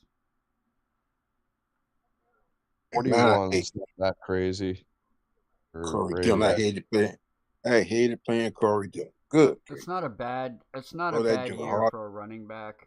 We could definitely find a better quarterback year than 26 touchdowns with 14 interceptions from Tom Brady. Yeah. Well, I hated playing Corey If this was on prime mode, we would have had a we'd have a stellar team. We would have had a solid number. Yeah. We'd have a solid team. And that makes it easy. And Corey Dillon, here's the thing about Corey Dillon that I admire. Joe Burrow. That man played. That man There we go. good in cold weather. Oh my gosh, what a pull! Ooh, that was the right move. This Joe Burrow. 2024 Burrow. Oh my gosh. That's what happened to us last time when me and Kat we made the right decision and we pulled. Who was it that we pulled with that last pull? It was like, the Todd Gurley MVP or the Todd Gurley year where he had 1,700 yards. Yeah. Joe Burrow, clear. 43 and 9, 49. Yeah, get Joe Burrow, please. Clear pick that might have saved us a little bit with our wide receiver that we had to fill in. Like that one right there might have saved us with that wide receiver we had to fill in. So now we're gonna be rolling defense. Defensive side of the ball, we get our re-roll back, and let's go. Who we got? Rams 16-20. Oh, you got Aaron Donald. Aaron Donald. They go Clay Matthews. It's not a bad year for Leonard Floyd. Yep, this was Ramsey before he went. Or was it Ramsey after the? It could be both because it's what 16-20. No, this would be early Ramsey, right? Look, Aaron Donald. You got Aaron Donald. Aaron Donald was his best season. He was at Jacksonville, right? Right there, 20.5 sacks, 24 tackles for a loss, 41 QB hits, 4 forced fumbles. He won Player defensive that year, awards. Player of the year, yeah. All right, so we got to keep that in mind. That's at the top of the list right here. Ooh, Adamico but not a great year for him. That was one of his great year. Yeah, it's like his last year, wasn't it? I think it was last year before he came to the Dolphins. No, we got Sue way before that. I think he ended with the Rams, right? Because he was playing by. Oh, okay, that's right. He was with the I can't remember Lions, wasn't he? All right, so I think it was with the Lions. Jalen Ramsey they're trying to give us isn't a good one. Isn't a good year. He won with the Bucs. He won the Super Bowl with the Bucs. Oh no, that's right. Sue went to the Bucs and then to the Eagles for a year after that. But didn't he start off with Detroit? Yeah. So and 4 years there, and then he came to us for Eric Weddle. 5 years with the Lions. 3 years. I think this one's a clear and obvious choice. Yeah. I don't think we're gonna get better than Aaron Donald. Aaron Donald, there you go. Fill him right into that DT spot. And he might be coming back, ladies and gentlemen. He's coming back to the Rams to play this year. He's already been working out with those guys. Like, it's pretty much a done deal. You might as well book the Rams. Let me ask y'all something. Season. Is this the Hainsworth that went crazy? Did he have some kind of mental breakdown?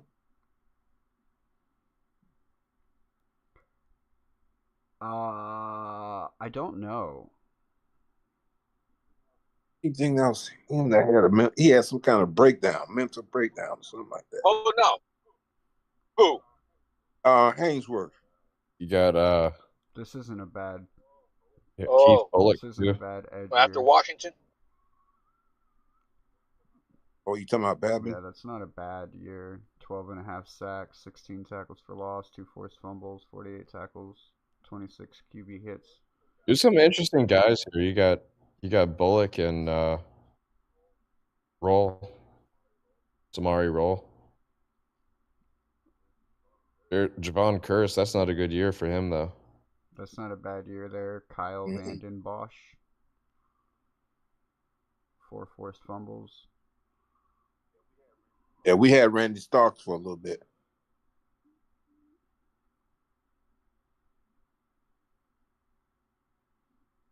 Yo, Keith Bullock. Not a good year though. Sacks wise. Yeah. Pac-Man Jones. 4 INTs, 12 passes defended, 1 forced fumble. No, I'm just calling out his name. I'm not saying get him. I'm just reading out his Safety stats too. or right there. Portland Finnegan is a good Oh, corner so here. they had McCarthy. They had Jason McCarthy too. That's not a bad one right there, Michael Griffin. Look at that. And he can 7 also picks. get put in as safety. It's not a bad safety. 7 interceptions, 11 passes defended, 64 tackles. Right. That's actually pretty good at the safety position. Ronaldo Hill, former Dolphin, I think. All right. So I'm thinking. What are y'all thinking? Y'all like any of these? Mm. How many Yeah, rolls we got Bosch- left? How many Bosch- spots we got left? That Bosch. Where do you put Vanden Bosch? Is that at You would put linebacker? him at. Or it would has have to be flex? edge or D flex. There's not like okay, I see there's a slot for edge. 12 is pretty good, but we could probably beat that as far as sacks. I mean, because you have for this one here edge. too. He's just slightly over it. Right. And those. I don't know. I think what you said before with using the guy as Safety. the I safety. think that's a good move. Michael Griffin here. If not, we can always re-roll. It's what do you guys think? Like, you think we can find it? You think we can find a better safety out there? 7 interceptions. Yeah, good. 7 interceptions is great. I don't think we're gonna top 7 interceptions. Not in the safety spot, right? How many slots we got left? We'll have 3 more slots after this. No, 4 more slots after this. 5 more slots. Yeah, so far it's just Aaron Donald. And now We got wiggle room. wiggle room. I think you got elite sacks and elite safeties at these positions so far. I think that was the right move. New Orleans 21-25. New Orleans. Cam Jordan here. Cameron Jordan. 12.5 sacks. Got Chase Young. Quietly having himself a year down there. Marcus Davenport. All right. I don't know who's on this team. This might have to be our reroll. Von Gottschalk used to be Miami Dolphin. Might have to be our reroll. We'll see. Demario Davis. That's not bad, but we can find better.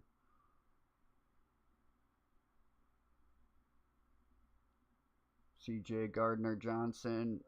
Yeah, because I don't think of anyone on defense when you say like the Saints the last 5 years. Kool-Aid McKinstry. Wow, what a name. Cameron Jordan. Nah, but it wasn't a good year for Cameron Jordan. That's an insane amount of passes defended, though, for Lattimore, 19. They go to Honey Badger.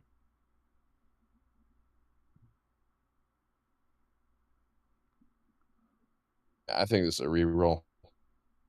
Yeah. Man, I don't know who to pick out this one. Yeah, there ain't really a lot of good options. None of these players did anything either. No accolades or nothing. Cameron Jordan would be the best one out of that. Sure, Cameron Jordan.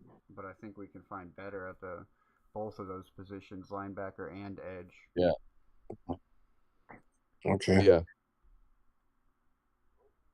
Roll it. Okay, here we go. Chicago, 82 to Chicago. 91. I know we can Yeah. find some people here, boy. I know we Ooh. can find some people here, boy. Look at that. Richard Dent, Dent. 17 and a half sacks. Trace Armstrong. Good grief.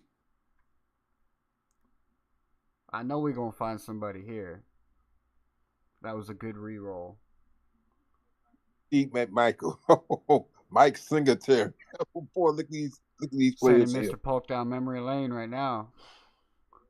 Yeah, goodness. Wilbur Marshall. I think we might. Leslie Frazier, Mike Richardson. Leslie Frazier, who's a coach. I'd have to go Mike Richardson, 7 and 14. At the cornerback spot. Okay, so we're looking for. So we need an edge, linebacker, I like cornerback. that Richard Dent one, man. Richard 17 and a half sacks. Yeah. 17 tackles for loss, 4 first fumbles. Richard Dent screaming at me. Especially at edge, or we can even put him at D. Even Richard if Dent, we could put him at D flex, or we could put him at edge. Do we think we can find a better edge down the line, or do we want to just put him in there? What you say, Cat? I think we just Richard leave the Dent. flex open. Do it. The flex open. Yeah. Let's go ahead and get Dent. I think that was a good solid edge. We've been doing a good job at filling the position so far. Cincinnati. Oh, great. Cincinnati. 2015. Actually, I guess this is before they were famously ass. Okay, so we got to get cornerback and linebacker. Oh, man. I don't remember anyone on the Bengals defense, though.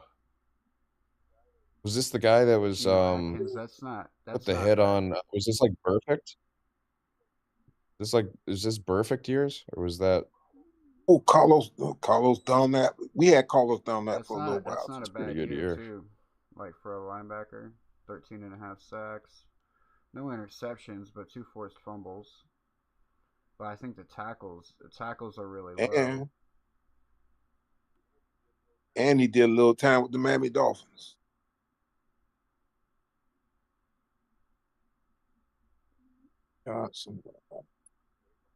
Ray Maluga. Ray. That's a linebacker. He's a linebacker. Oh yeah, I forgot about him. He had Ray. like 3 solid years. Look at Ray. Okay. Yeah, there you go. Perfect. 166. Only 3 sacks though. That's a lot of tackles, though, Toast man. Holy perfect. shit, 166 tackles. Yeah. Mm. That was Pac-Man 22. Jones. That's when he put the hit on. Was it Antonio Brown, or was it after that? You guys remember that when Perfect? I think it was Perfect. Basically, knocked out Antonio Brown. Reggie Nelson here. 8 interceptions, 14 passes defended, 72 tackles. That's that might not be bad it. right there.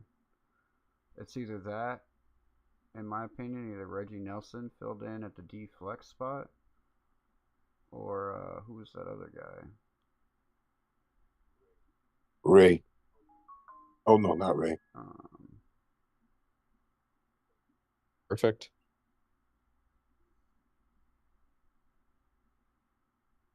I mean, yeah, that's not bad. Oh no, this guy was sacks.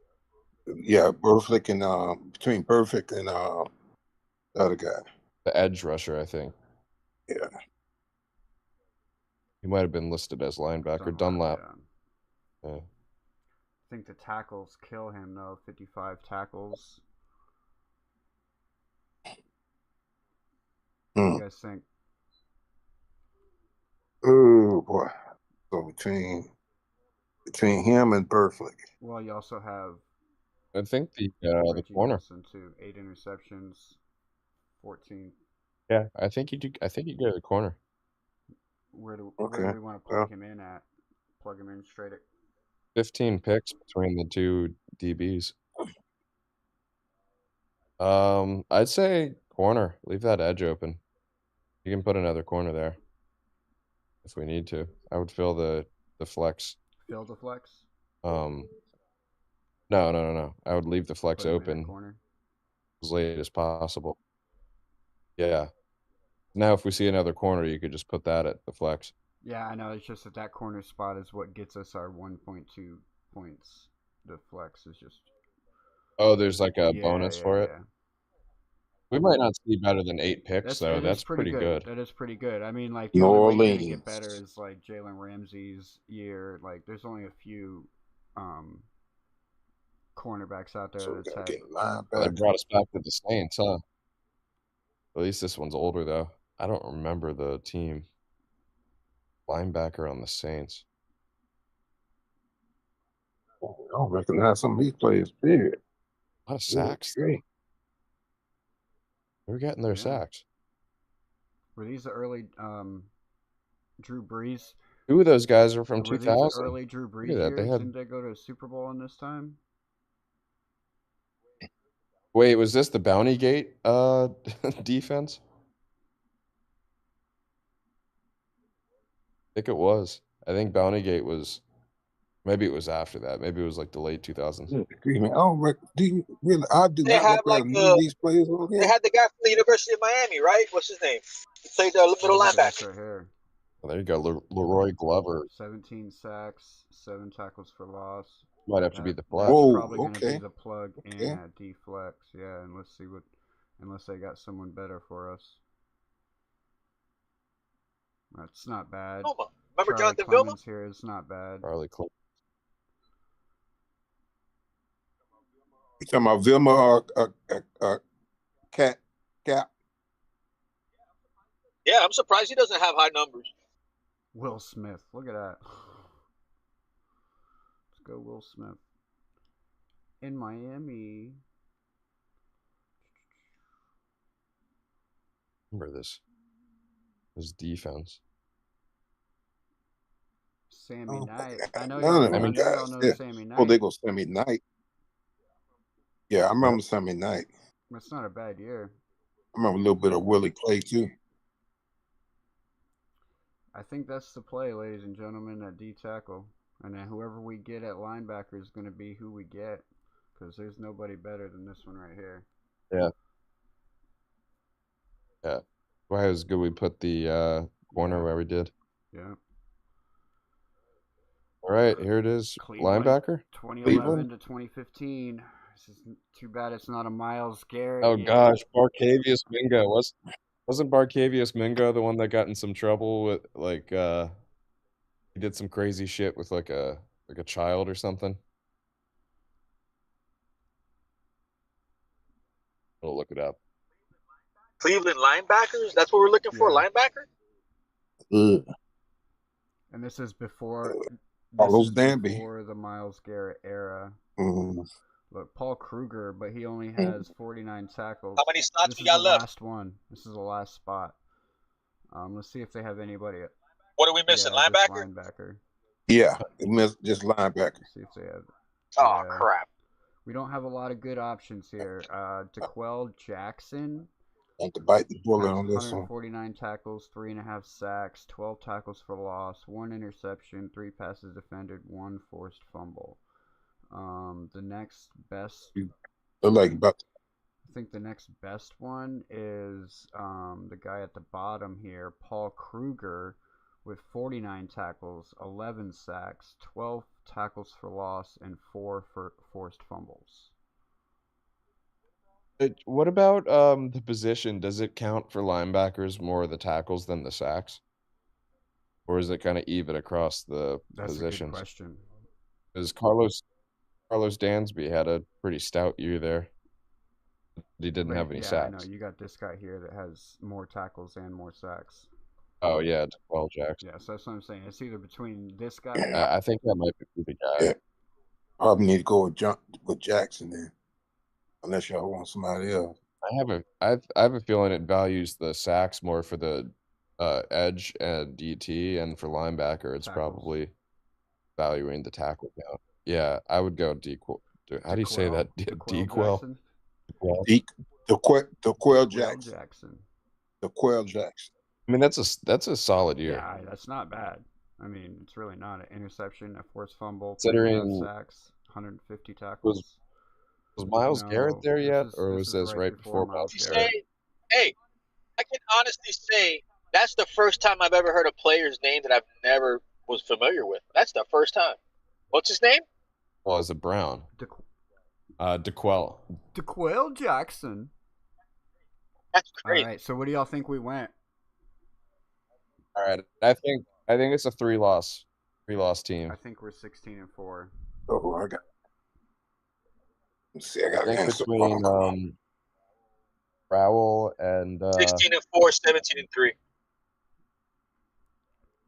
yeah, I think it's a three-loss team because we do have Yeah, Burrow. Burrow saved our offense, Corey bro. That Dillon, Burrow year and saved JSN. our offense, man. I'm so glad we went with Dillon over fucking Tom Brady. Passing attack is nasty.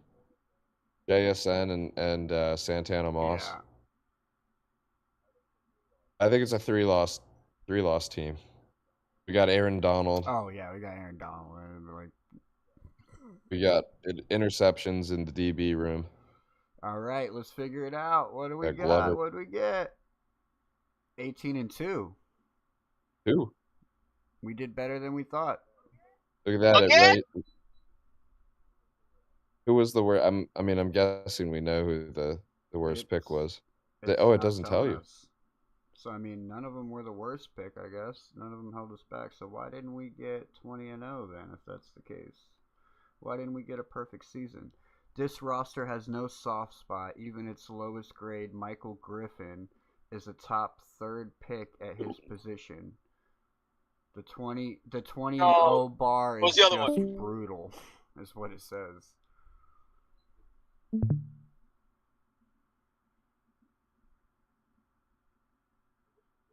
I wish it gave like some stats on where we could have done better. Yeah, for real.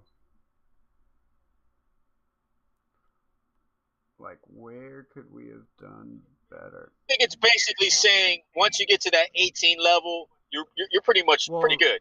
I mean, there's really not much to critique after that. I went 19-1, and I knew which player messed me up when I went 19-1, and it told me And your other players. It told me that this player held me back, and I had went 19-1, and I was like,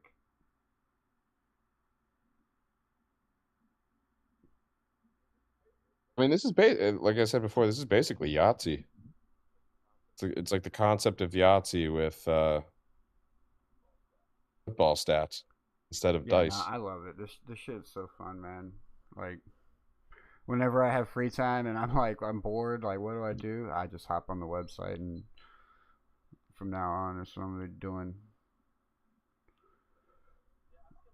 Yeah, I see a lot of NBA guys doing it. That's like the new trend now for the NBA. They do that a lot. I think we did good though. We got JSN. We got JSN's best year. I think we got one of the best years we can get for a wide receiver, quarterback, and that really saved us on offense. Because I mean, Santana Moss's year was good, but he had better years. Wish they had like a way to factor in coaches or like coordinators. You know, They do that and then some. Maybe you're probably better.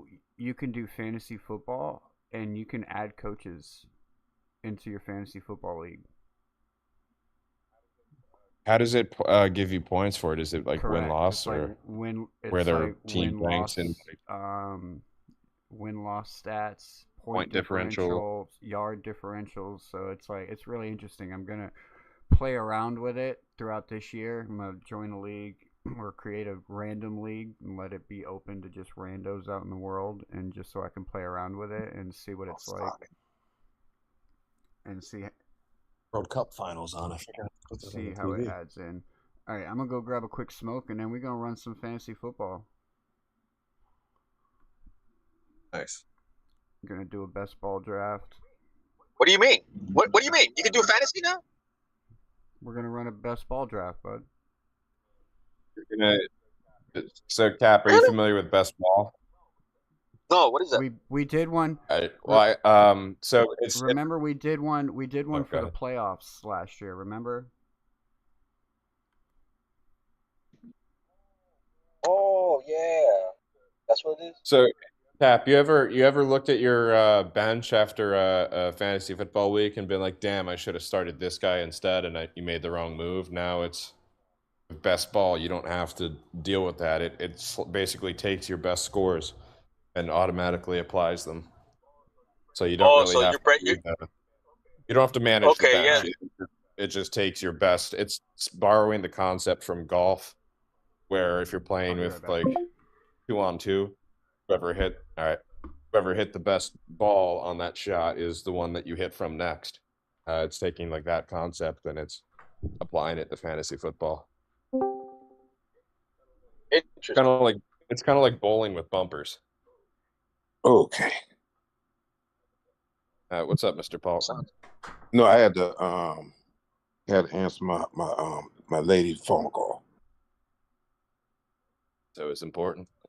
We're about to do the best ball fantasy draft. No, I've already talked to her. She's gonna call me back a little bit later. Okay, so y'all about to do basketball? What about to do what now? The best ball fantasy draft. Ooh, okay, well I'm about to sit back and learn from you guys because I haven't been keeping up with basketball for the last. No, not basketball. Best ball. Best ball. It basically means with fantasy football, instead of having to choose who's on the bench and who's starting, it just automatically picks the best scores and applies that as your starters. So you don't have to worry about picking who's going to start that week. Okay, well I can learn from watching you guys. I don't mind that at all. So yeah, it's I don't know what he's drafting it in though.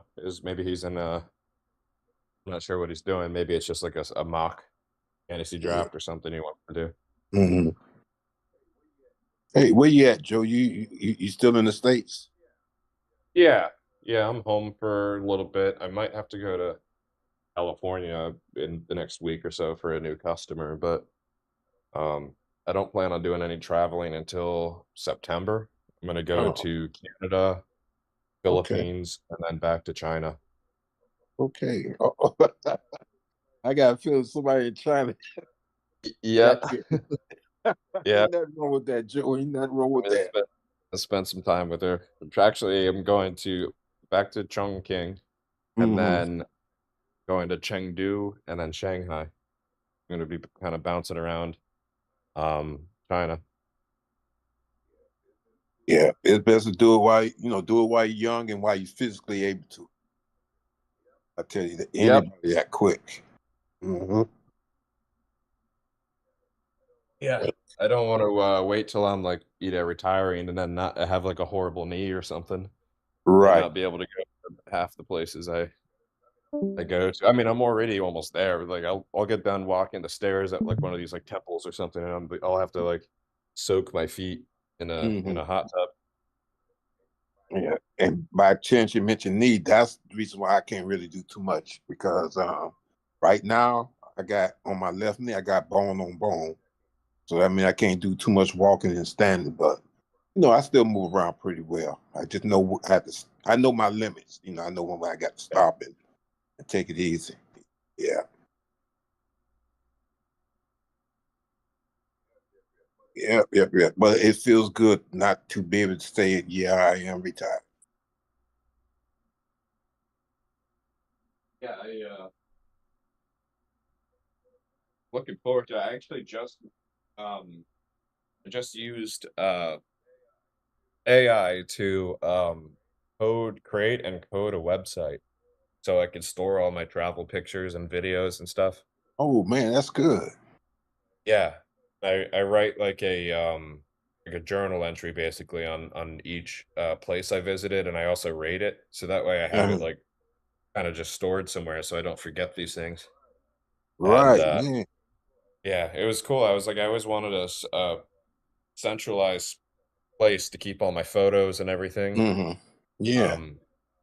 But I wanted it to be hosted online, but I didn't know how to like make a website really. But now I used AI to build it by just telling it what I wanted, and it designed it, and now I have this awesome website. Yeah, that's good because that's better than trying to do it the old way with paper with photos and put them in photo albums and all that. That right. I've never got any of this stuff developed. It would be nice to have that, and I think some of my nicer pictures I might get professionally printed and framed Mm, and put up in my house. right. Um, but yeah, like the art of like keeping a photo album together it's a dead art. I do like looking through like my old photo albums from like the 90s my Right. parents kept together. But Hmm. I mean, I wouldn't even know where to start right now with going to get like photos printed. I don't have a See. printer Walgreens. anymore. I'd Hmm. have to probably Walgreens prints them. Yeah. Yeah. Walgreens. Yeah. Or Yeah. you can do like photo stock. It's through the mail and shit. Like you just go straight to their website. And It- I like photo stock because then you can like get it put it on. You can have them put it on different types of materials. Like you can get one of those box style ones. I like the ones where they put it. It's like a felt on a box. yeah. Stuff like that. You guys remember the peak of the disposable cameras and like the Kodak Oh store man, are you kidding me? going and getting drop it off when it's done with your pictures or with being able to take pictures and you get your roll Those were developed. Get Yeah, like an those were envelope. risky days too. Yeah, cause Yeah. you had them little Kodak like little shops all over the place where you can just drop it off and Yeah, they yeah. They were always like tucked away next to grocery stores, like in the right, shopping malls right. next to But I grocery heard stores. you, Yeah, I sure Joe. I remember heard you that. talking about making that website with AI, and so that's pretty cool because I'm actually working on something myself. Hopefully, I can have it done by the time next off season rolls around. But I'm working on like a NFL predictor site to where you can go through and predict Yeah, the season schedule, and it'll like fill in other games as you go through and shit. Um, Keeping it simple at I first, but used Base 44. I got a buddy. Yeah, it's good at making interactive stuff. Like I had it make an interactive map for me that highlights the countries that I've visited, and when you hover over them, it like kind of pops them out of the map a little bit. When you click on them, it loads a thing that shows like my trips I've taken there, and then also if I haven't visited there and you click on it, it loads with AI. It loads places that I might want to go. It's pretty cool. Like you can have it code like serious Yeah, programs like especially if that. you pay for the extra features and shit. You know what I mean? That's that's the issue is a lot of these things are becoming less and less Yeah. free Well, I now. mean that's part of And marketing, bro. Like you have a new product, you kind of got to yeah, offer it for free for a little while so people get used to it and like become dependent on it. And that's what they did with AI. yeah, They made people become dependent on it. They pushed it so much and got people so dependent on it. So now it's like almost like people don't have a choice but to spend that money. It's like I'll use yeah, my video editing software as a prime example. Like when I first got into it, all the AI features were unlimited if I paid the monthly fee, right? And now it's like you literally have right. to pay for every single AI feature that you use. Like every little AI feature that you use costs money basically cuz Yeah, and I noticed a lot of these companies, they don't make it completely evident on how much you're using as far as your usage and exactly stuff like that. every They kind of keep that hidden until until you you have to use it. Every little thing that the AI has to do, like it all requires different amounts of usage and payment. right. So yeah, it's like it's become a very big cash grab for sure. So for all those Yeah. people that invested in AI, it was a smart move. It was a smart move. It may not have seemed so. Yeah. It may not have seemed like it at first, but down the line, bro, the payouts there. Well, the guy that just bought the Seahawks was the largest investor of or one of the largest investors of OpenAI. Yeah. Where did I Nine see point that at? six billion Was that a dollars. All right, so let's get into this best ball. So Joe, do you have a DraftKings account already? I've never used DraftKings for Okay, so I'm anything gonna have before. to. I'll send you a link. I'll send you a link in What is It, this for like an actual league this this year? is this is gonna be like real money. I got a $3 ticket that we're about to spend right now to do a best ball league, and it's gonna be for this year. Um, but I'll send you a link to the site, and if you use my link, you'll if you use my link and deposit $20, you'll get a free best ball entry into the $20 million contest. Up here, you can see this one here. You'll get a free entry into this contest here, and then I can show you how to turn that free entry into another free entry, and turn that second free entry into other free entries. That's basically what these are right here. I got free entries by using a ticket to enter into a different contest by opting into a certain promo. So, and it gave me Sounds like a pyramid scheme. a pyramid. Well, I mean, I do get a free best ball ticket when you join as well. I mean, if that's what you're saying. Like, it gives me a free ticket as well, you know what I'm saying? But it's really fun. So we're gonna run through. What is so like? I thought you were gonna do it. I thought you were gonna do like It a is. draft. We're about to draft. Oh, but how many It's people gonna are in it? be 12 people. But it's Oh, are they ready to draft? yeah. As soon as I hit enter, it'll fill probably within a couple minutes, and then the draft will start. Oh, Yeah, randoms. and this Okay, I is see. 30 seconds per pick. They have options to where you can do 30 seconds per pick, or you can have 8-hour picks. If you plan to do the 8-hour picks, I do suggest getting started before preseason starts, or at least by week 1 of preseason, because it does take about a week and a half to 2 weeks to get the draft done. Because during the daytime, it allows everybody 8 hours to make their picks over the night. Like if your pick happens after 8 p.m. to 6 a.m., it gives you 10 hours to make that pick. So it does take quite a bit of time, but these 30-second ones go by pretty quick. But you got to know who you're drafting. Like, you got to go into it knowing who you want to draft with these 30-second ones, because it goes quick. Where did it go?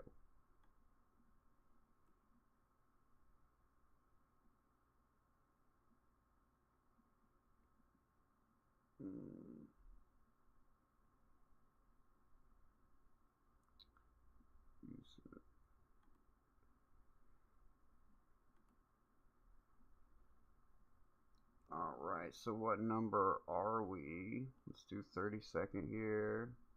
We're going to click 30-second. Enter.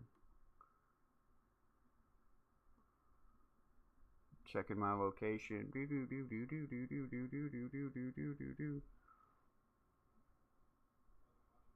Oh, the money flows through DraftKings. Yeah. And then you can like deposit it, or I mean, you can make you can pull out money whenever.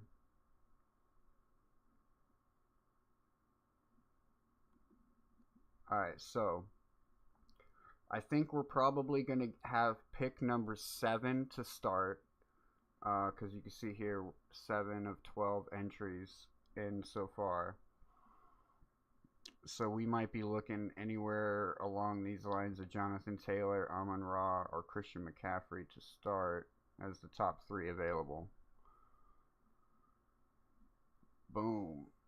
Which pick? We are pick number 7. Yep, we're pick number 7.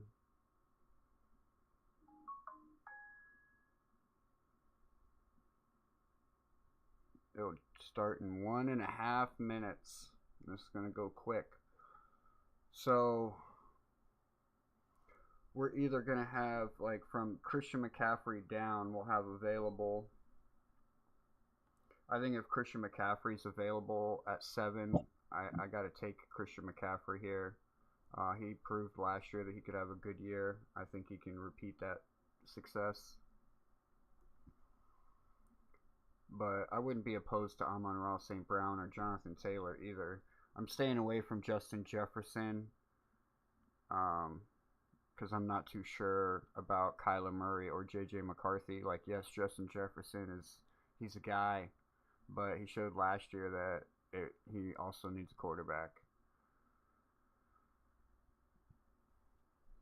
But we'll see how it falls. Usually, Bijan Robinson and Jahmyr Gibbs have been going 1 and 2, respectively.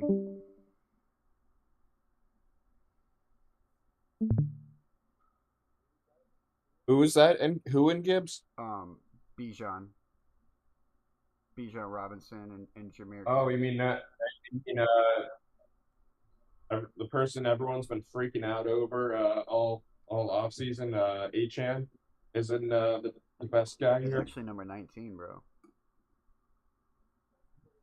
That's crazy low. Second round, Especially with us not having any receivers, I would have thought, and a new QB, I would have thought Achan would be a top 5. Yeah, and I mean, is it standard scoring? Say that again. Is it standard scoring? Because the receptions for Achan are usually pretty high. It's PPR. It's PPR scoring. So yeah, no, and that's the joys of it. So it's like, okay, I can probably pull him in the second round. So we're gonna have picks 17 and picks boom boom boom. It's about to start here shortly. 28 seconds. This isn't bots, right? This is like other people that are doing the same thing as you. Yeah, these are all going to be live people. So we'll have pick 17 or pick 7. Yeah, I'm shocked about that, man. That Achan listed at 19. That blows my mind. Yeah, I'm actually going to be able to get him because we have 7 and 18. So I might be able to get Achan. What running backs are higher than him besides right, so we're Bijan and Gibbs? Bijan and Gibbs are off the board. What running backs are higher? Jamar Chase just left.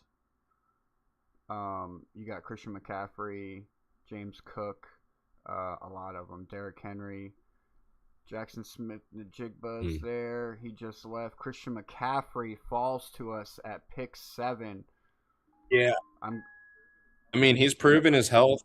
I think that's a good pick. All right, so our next pick is pick 18. So now we got Ashton Genty, Saquon Barkley's. They got Genty over Achan? Jefferson's still there. We got CeeDee Lamb on the board, James Cook. I think if Achan is there, our next pick should probably be Achan.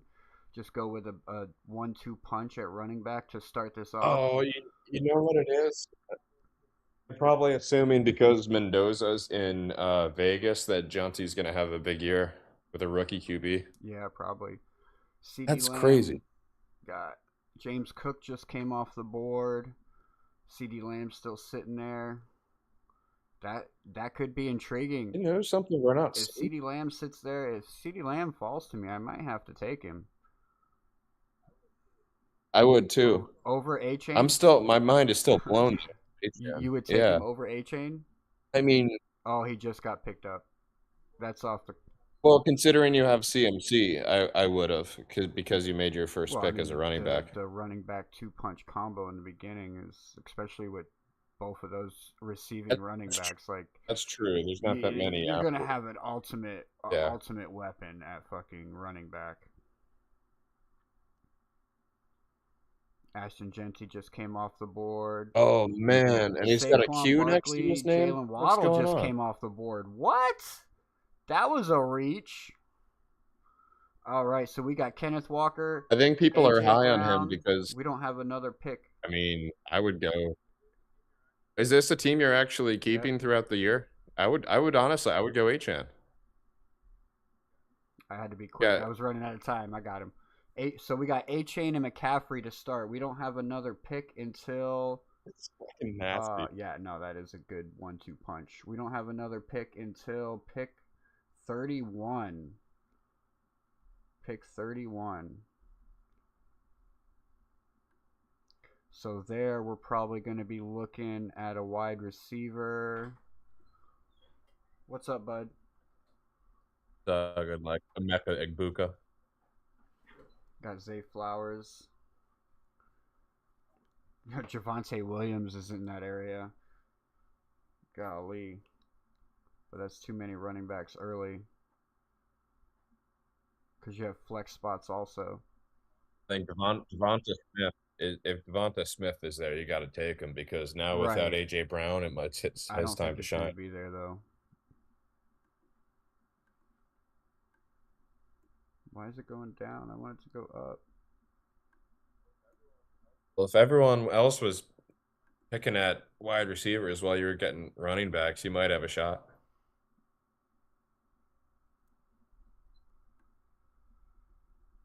Nico Collins just came off the board. Oh. I'm up in 5 picks. I might go Rashee Rice, man. You might get it. I might get it. Yeah, I'm a big fan of Price. I think the Chiefs got weapons that better than people think. All right. Who we going to get? Derrick Henry just came off the board. Chris Olave just came off the board. Bro, you're getting yeah, we're getting either Rashee Rice. Ooh, he just came off the board. Either Pickens. Yeah, but you got Pickens and Devonta either one Smith. Of those guys. I'll take either one of those guys. And Trey McBride. You take Trey McBride too. Glad McConkey just came off the board. All right, so who do we go? Gino Pickens or Smith? Bro, I don't know, man. It might be McBride. I don't like Arizona. I don't like McBride Arizona, year bro. in and year I don't out. like Arizona. Who's their quarterback? Brisket hands, bro. I know, but he's proven himself without QB play. He's proven himself. I think we can go better at tight end, man. Later on, Isaiah Likely is a very sneaky good tight end this year, and I'll explain why. Pickens or Smith? Pick one. So you would go Smith over Pickens because Smith is basically the only option there. Well, you got Mekhi Lemon too. Yeah. All right, Smith it is. I like Isaiah Likely over with the New York Giants because he's moving over there with John Harbaugh. And if you remember, John Harbaugh is in a similar situation he was when he drafted Lamar Jackson, right? So Lamar Jackson came in as a running quarterback. He had to calm him down. And how did he do that? He used Mark Andrews as a crutch for Lamar Jackson to be able to pass the ball to. And Isaiah Likely is going to be that guy for Jackson Dart. He's a sneaky tight end this year that you can get late that's going to hype. Oh, my God. Is Trey McBride going to make it? To us again? If he makes it, I'll grab him. If he makes it back around to me, I'll grab him. But I already have him in another draft as well, so I was trying to make this one slightly different. We got Loveland up in there, too. Yeah, Javonte, I would still take even though you went 2 running backs. Because you get a flex spot. I don't know enough about Loveland. I mean, he's going to do good this year, but like they spread the ball around over there in Chicago, and I expect them to continue to spread the ball around over there. I feel like I can get a better tight end at later value and get more wide receivers up higher. They're pretty high on Luther Burden. Well, they got rid of DJ Moore. Right. Oh, that's why their odds are high. Because I've been looking at betting on the Bears to win the division and conference and stuff, and they have pretty good odds comparative to the rest of the teams in their division. Right, I'm on. I think the Packers and the Lions both have better odds. I'm on the clock, and I don't have another pick. I gotta go Devontae Adams here, or Mike Evans. I don't have another pick. What about Burden though? Since Moore is gone. Let's do it. Good call. I don't have him yet. Neighbors probably isn't the same guy. Well, he's going to be injured for like at least the first 6 games of the season anyways, from what I understand. All right, so we don't have another pick again until 55. 55. So we can either go another wide receiver at that point, or we can maybe get a quarterback. Man, Mike Evans is still there. I guess they're expecting him to have a really minimized role. I expect him to have a big role. See, I can get Tyler Warren the next one if I want to. What were you saying about Tyler Warren? That was the name I was trying to think of earlier. You just didn't hear me. Yeah. Oh, Tyler Warren, he just got picked up. Chris Cool. Tyler Warren just got picked up. Patrick Mahomes just got picked up. Let's look at the draft board real quick. We got a little bit of time to look at this draft board. A little bit of time. Got 2 quarterbacks off the board so far. Isn't it Jackson just Mahomes came and off the Allen? board. We might have to pick our quarterback here. Devontae Adams just came off the board. David Montgomery. I got him in a couple leagues too. I feel like he's gonna have a pretty big role this year. DJ Moore just came off the board, so I might be able to get Mike Evans, Christian Watson. Jameson Williams just came off the board, so we need one more wide receiver to fill our room out, and I think we can still get a quarterback. Should we go Mike Evans, Christian Watson, or DeAndre Swift? 10 seconds.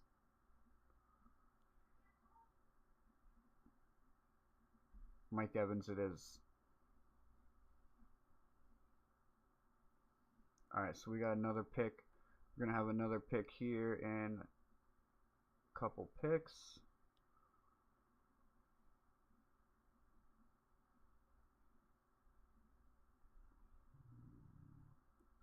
Who's going to be available to us? I mean, we can get Caleb Williams as our quarterback. I just realized I was muted. I would say I would go Burrow if he's available I still do at think your he's next going to pick. have a good year this year. I do He's think gonna he's light going it to have up. a good year this year. He'll throw for 500 on us. And I don't have Burrow in a league yet. I do have Caleb Williams already in the league so far, but I usually like to do like a quarterback receiver combination. So if I were to get Burrow, I would need to pick up a Cincinnati receiver or a tight end. Or you could try to bank on Jalen Daniels having to come back and getting back to his Jaden form Daniels. he was in. Because that was a fantasy monster right That's there. why I've been high on Caleb Williams this year for fantasy football as far as the best quarterbacks go. And I think Jalen Hurts is going to be able to have a better year this year too.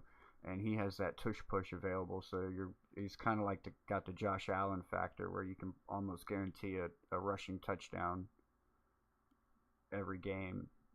Do you think the Eagles will be less of a Barkley show? I think the Eagles are going to be able to really find an identity now that A.J. Brown's gone and really spread the ball out to playmakers, like whoever's the playmaker at the time, whether it's Barkley or Smith or Lemon or they got Eli Stowers.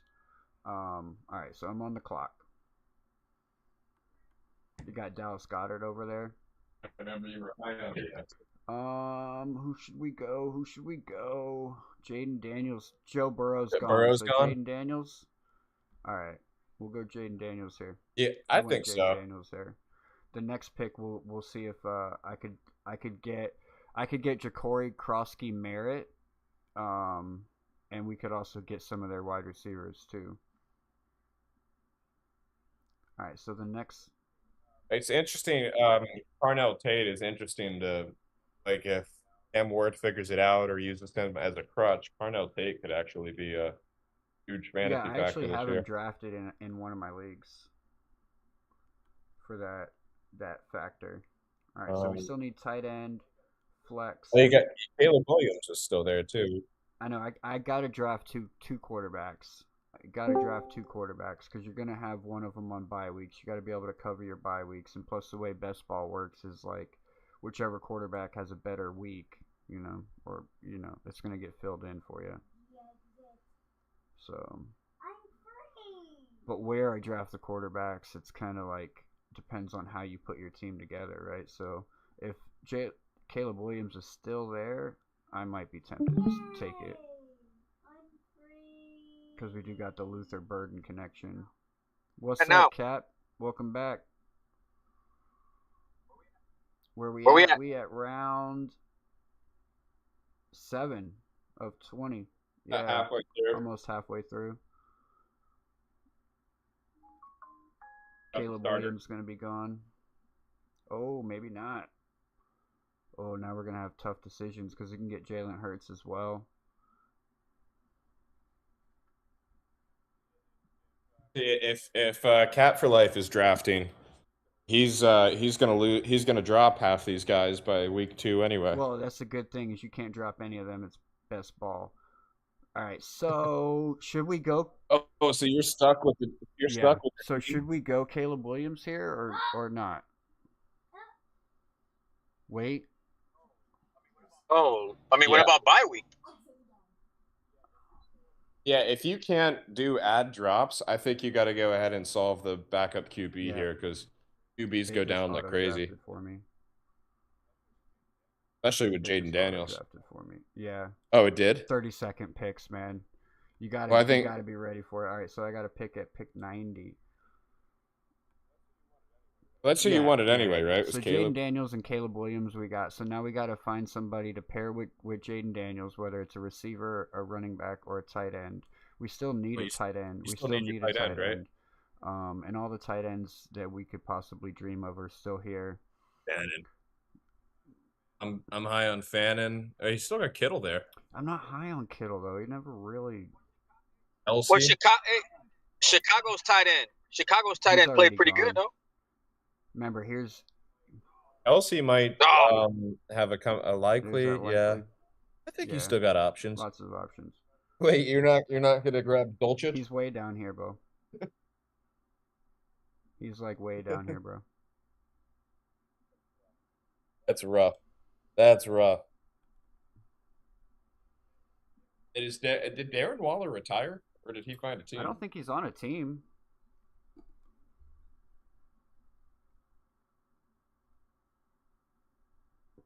I don't think he's on a team.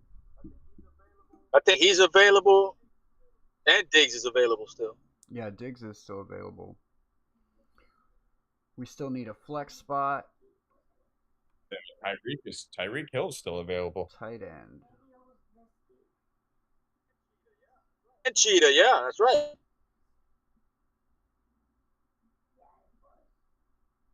I got pick coming up in 5 picks, so I can get anywhere from RJ Harvey. Tucker Kraft probably going to be gone. I don't want to get Kyle Pitts. I don't want to get Kyle Pitts.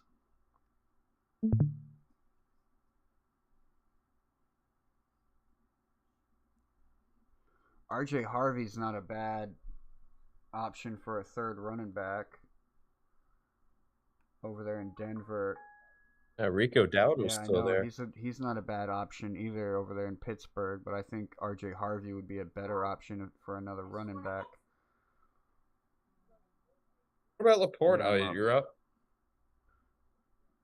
Oh gosh, if you're going tight end, it's either Pitts or Laporta probably, right? So I think you got to We can also go. go another running back and save something tight end else. for later. I like RJ Harvey or Rico Dottle. Pick one.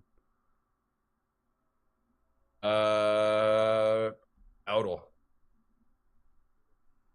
He was a monster in fantasy and last now year. he's going over to Pittsburgh to work with Jalen Warren and Aaron Rodgers. So he's gonna be a screen pass freak of nature this year. Watch. All right, so we're gonna have another pick coming up. Pick 103. Yeah, I mean, I think that's a good scenario for Dowdle to go into. Bro. That's why I'm. He could quickly That's steal why I'm that. pretty high on the Steelers for this year, man. They added Michael Pittman and they added Rico Dottle, and it's like Aaron Rodgers didn't have that last year, and he was able to take them to the playoffs. Like, yeah, it was a rough division win. You know, it wasn't like a clear dominant win over there, but he still did it. Running backs have typically done pretty well with Aaron Rodgers as the QB. And that's because he's a smart quarterback. That's why I can't sleep on him. I gotta just ignore those 2 years that he spent with New York. You know what I mean? Just look past that. Just imagine that he was in a cave during those 2 years, and then move forward with your life. He was in the jungle. All right, so this next one we can really go anything. Best player available, tight end, wide receiver, running back, whatever. It doesn't matter. It's looking like it's going to be Ramondre Stevenson, but I wouldn't do that. people are passing up on him for a reason. I'm not very high on the New England Patriots either. Well, the younger guy now, right? Huh? They have the younger guy in New Travion England now. Henderson? I thought they were both rookies. Like last year. Stevenson? No, Stevenson's the one the older one. The two rookies that you're talking about are one's in Cleveland, one's in New England. I forget what Judkins is in Cleveland and Henderson's in New England. All right, we're up next. Everybody's going after wide receivers, but we're next. Sam Laporta's still on the board. That's not a bad. It's not bad, right? Jade. Is that going to be your That would starting my tight end? Starting tight end, yeah, but it doesn't necessarily mean it's gonna be the tight end. Whoever does better gets plugged in at that spot.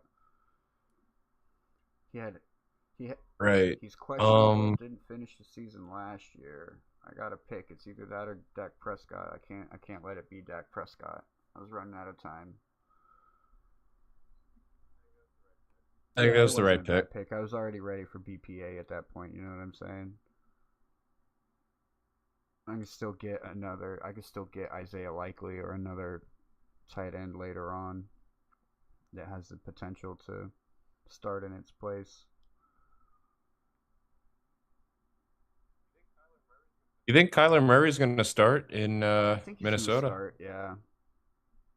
I think Kyler Murray's going to get the start over there, but I don't think it's going to matter, to be honest. I think they're both going to suck, and Minnesota's going to be one of those teams that are fighting for that number one pick. People don't realize it, but they're going to be looking for one of those top quarterbacks next year. Because they're probably also going to be losing Justin Jefferson, too. Like, I can't imagine he wants to continue staying there and wasting his career. Think they lose that coach or get rid of that coach? McConnell? I mean, McConnell? if the Minnesota Vikings can't pull off a winning season, I think they're gonna look similar to the Dolphins, bro, where they're just like changing everything. Right. Flores is gone. Yeah, like they change everything. Like they might that might be the opportunity for Flores to get his coaching job. You know what I mean? Like if I was them, like give Flores the job. You know, I feel like he's probably earned it, and then move on from there. All right, we're up in a pick. We're up in one pick. So we already got R.J. Harvey. We can get Rashad White. He's a Washington Commander now to go with Jaden Daniels.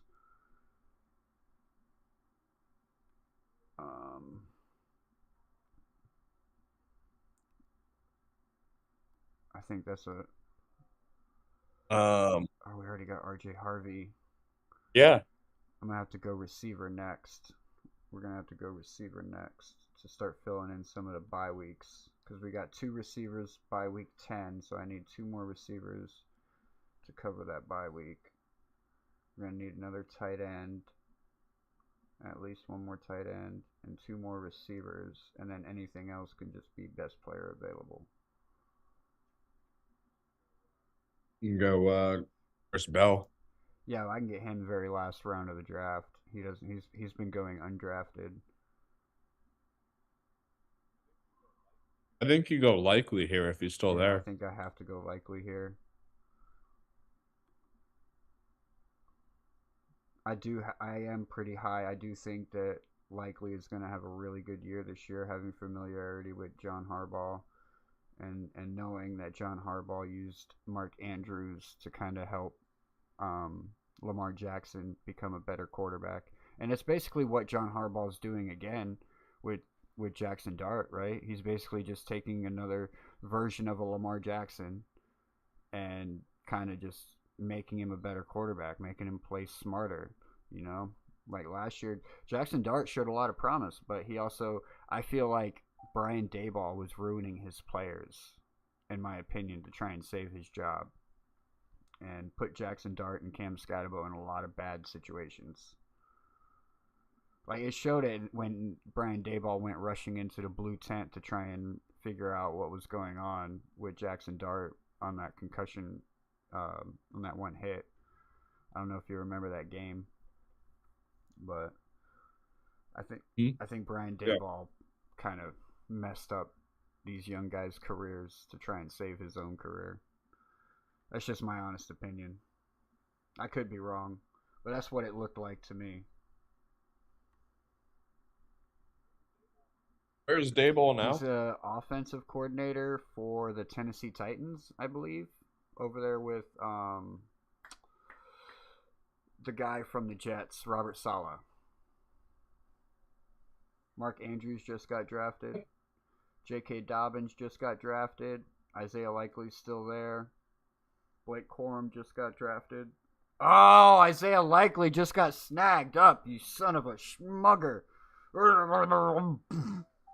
Is Aaron Jones the full-blown starter there in Minnesota? I think so. A running back, or do they have so. someone else? Should we go KC Concepcion here? I don't know, because they got Boston as well. Boston might emerge as their number one. Jake Ferguson in Dallas. I know you got to pick someone, though. Ferguson in Dallas. Tight end. Might be a safe bet. That's a powerful offense. That's why I went with them. Like Dallas, yeah, they're going to score points. Jake Ferguson's going to be part of that. He may not be a big part of it, but he'll be there. He'll be involved. All right, so now we still need two wide. He's one of those players. Now you don't worry about when you start. Yeah, exactly. You know what I mean? Just when he has a good game, he'll get plugged in. Right. All right, so let's look. Matthew Golden, Concepcion. Got Diggs out there, but he ain't on a team yet. McMillan, the one from Tampa Bay, that might be a good option. Because with Mike Evans gone, you got Emeka Egbuka, Chris Godwin, and then McMillan is the third guy over there. I do like Baker Mayfield. I could also get a Baker Mayfield too as a third quarterback option.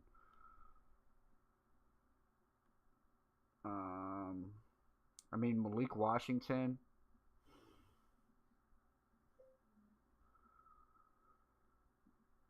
Yeah, we don't even know if he's going to get like a role on the team. They have KC Concepcion listed over Denzel Boston. Yeah, I think because he was drafted higher, I think. Or maybe I have it backwards, but he just got picked. I see anyway. Boston as more of the X receiver. I think I'm going to go McMillan here, and if I get McMillan, we're also going to go Baker Mayfield. I'm going to grab a Baker Mayfield if he's still available. Aaron. Which McMillan? Jay McMillan.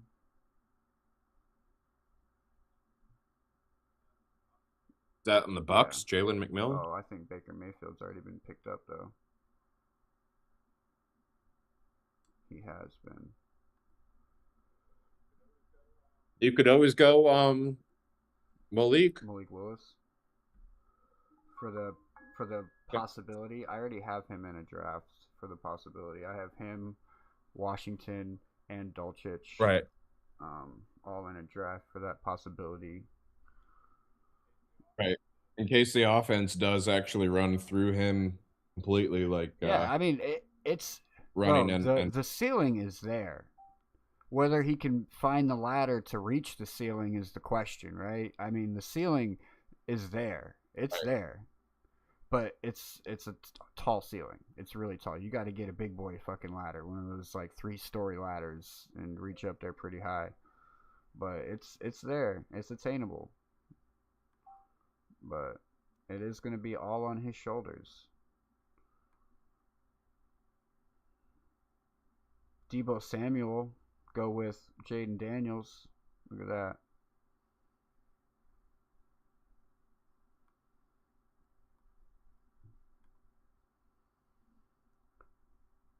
Got Sam Darnold still out there. CJ Stroud, Cam Ward. I got the Muppets out for the halftime show of the World Cup. What? The Muppets. They have a whole bunch of kids singing and stuff. Looks like they're from like all around the world, and they're all singing and waving flags, and then they have the Muppets sitting there on like a. That's silly. Yeah, they got a whole flag covering the field that says love and has a globe and stuff, and rainbow flares shooting out of the stadium. What is going on? All right, so we got 2 QBs, two tight pretty ends, trippy. 4 running backs, 4 wide receivers. I'm looking here at Woody Marks. Is not a bad option. But we have how many more spots left? This is round 13 of 20, so 7 spots left.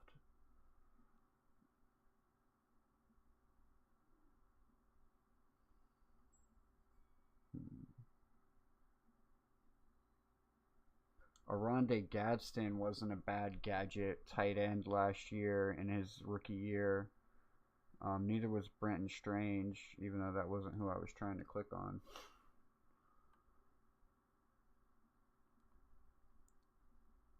He had a pretty good year last year. Decent.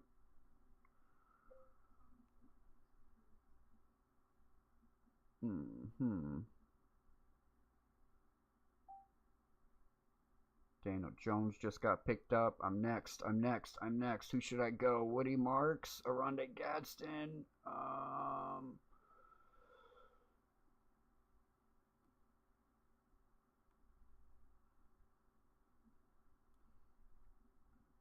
think we're going to go Woody Marks here.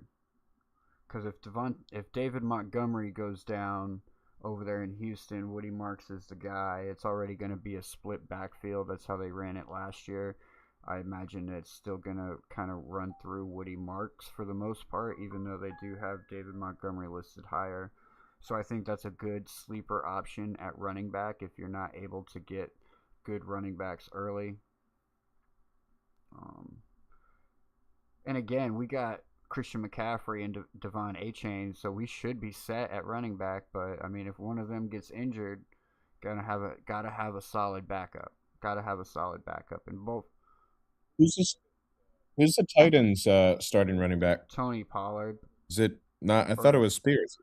It's either that's Pollard right, Pollard. or Spears. I think they kind of run the same. I don't think they have a clear number one. You think Spears could be a good one here? Well, I just picked up a running back, so I don't want another one. That'll make 5. That'll make 6 running backs. I'd rather fill those in with another tight end, quarterback, and the rest wide receivers.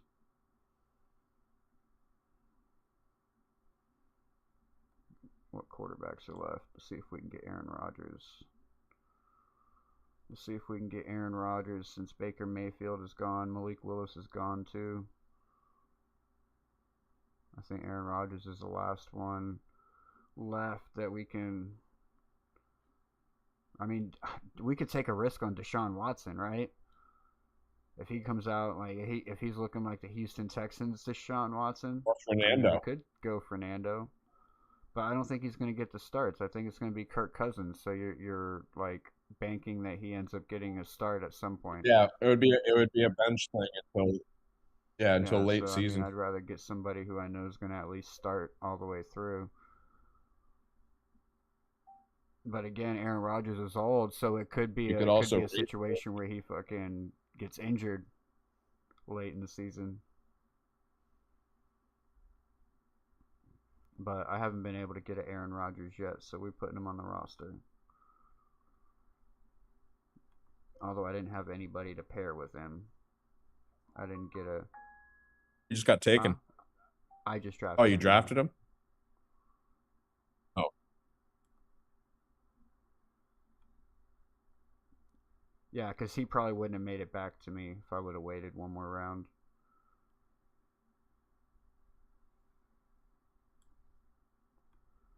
All right, so we got 2 mobile quarterbacks and a pocket passer. And now we need another tight end, another solid tight end.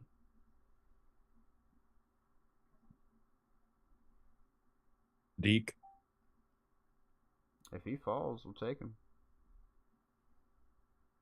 I mean, I might even be tempted to go Hunter Henry. Gunnar Helm. Oh, who's that guy for the Rams? Parkinson. Kobe Parkinson came out late last year and started having a good couple games. Wait, is someone starting over Gesicki in Cincinnati? Cepheus, right? Is that who it is? So yeah, you can see here he had a good Oh, second half of the season. So it's like he didn't.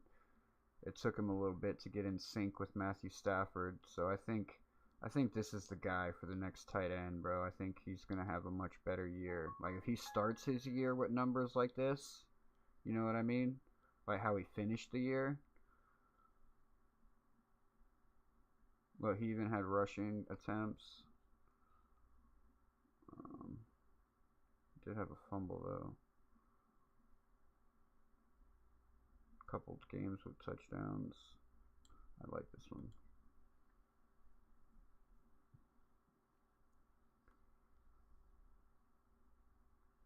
Now, what were you saying?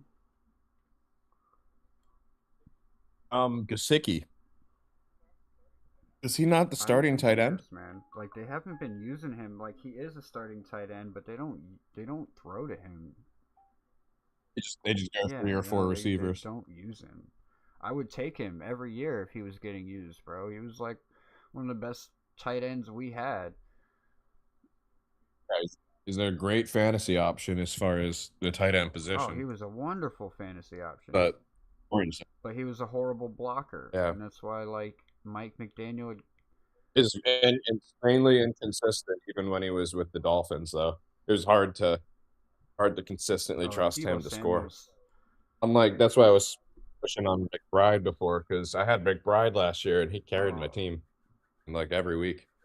But I guess consistency, like you don't in best ball, you don't necessarily need to draft for consistency. You could feel a lot more comfortable drafting the boom or bust guys, or at yeah, least with your yeah. later I was picks. gonna say like you kind of get your main squad put together, and then you take the risk with Boomer Bust. Hopefully, Debo makes it to me. Yeah. Hopefully, Debo makes it to me. Hopefully, Debo makes it to me.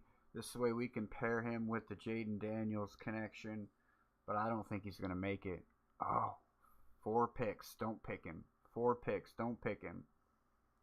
See, this is where everybody's also jumping around and picking their picks randomly throughout. So Fernando, Sean Tucker. There you go. yeah, I should be able to get him, even if he gets. Yeah, Sean Tucker over Ego is crazy. All right, we got him. Gino. Gino. They got the tank doctor. What if he's not the tank doctor this year, bro? I'm calling him that dude. I don't know, dude. It was hard to watch some of those Raiders games and just watching how bad everyone was saying. Oh, it's because of the receivers and all that. This guy was throwing the ball right to the defenders. It did look to me like they were losing on purpose. So I'm going to be watching for that And it's this gonna year. be easier for us to watch for it too because they're in our division, so we pay closer attention to teams in our division. We can get Tua Tagovailoa. Should I get Tua and Zachariah Branch? Get the one this the Oh, one dude, to 17 connection. imagine having him on your team though, and then that one week where he does go off, and our whole fan base is freaking out. At least you have the satisfaction of I getting the think I'm fantasy gonna points. do it right here. We should go. I'll be honest, I hope we do have one of those weeks where we have like kind of a mediocre outing, but Tua has like game of the Oh week, my gosh! and then everyone in our fan base is blowing up on the Because YouTube I think I streams. have a good enough team built already to where like I could just play around with these last 4 picks. It's just like. You could also grab Hill as just kind of a Well, I mystery already and got see word that like he's maybe not. he. He's not gonna be playing football this year, bro. Oh, you think he No, might just hang it I up? think he's gonna be forced to for at least this year. That second surgery, I kind of put him back a little bit, so I don't think he's gonna. Even if he is ready, it's not gonna be till like week 10. So. Oh, you think what if he could still sign with someone like a few weeks into the season, right? Oh, he could. Yeah, he That's could just like a sign with free agent, anyone at any time. It's just like. right?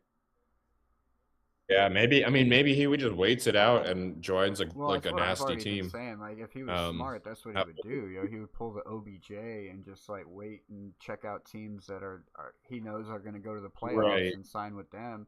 Play 8 games, get paid $3 million, and right, call it a day. right. Like, see if the Rams maybe like watch someone goes down on the Rams and Well, I mean, Tyreek hell, they steps could in even make room for as their. Tyreek in the Rams. To be honest, you only got Puka and Devontae Adams. Other than that, they use tight ends. You know what I mean? They don't have a Like, third no, I receiver. mean they do, but like he's just a sprinkle guy. I'll look at who they or if they drafted anyone. Jordan. Oh yeah, Jordan Whittington. You're right. And then behind that, they got Panada Mumpfield, C.J. Daniels, and That's what Xavier happens Smith. when you got a quarterback Holy like shit! Matthew Stafford. You don't need big names, bro. You just need them to run their route, and he'll get them the ball. You know what I mean? Same with Aaron Rodgers. Like, he doesn't need big names, but if you give him some big names, he can do a lot with it. Like, look at Matthew Stafford, Puka Nakua. Do they have Do they have money? what? The Rams? Do the Rams have money to add My anyone? Is your draft is draft still going. going? Yeah, it's my pick. I'm not up yet. Do the I Rams? don't think. The Rams have money to add anyone? Like even with Aaron Donald coming back, is that like a I vet think it's going to be minimum a type vet of minimum thing? thing, and I don't think they have any money because they've been using draft capital in order to make all their moves. Right. So they wouldn't be able to get Tyreek I mean, unless then, right? Tyreek is okay with vet Unless minimum. Tyreek.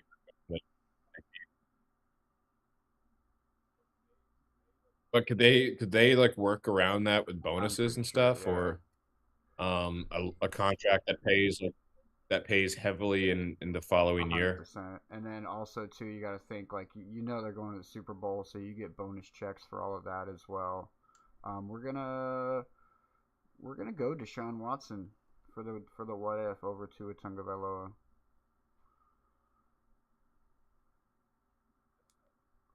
That's gotta be depressing to be in the NFC, man, knowing that what the Rams are doing with that team. Well, I mean, not really. Like, if you think about it, San Francisco can still easily put up a fight.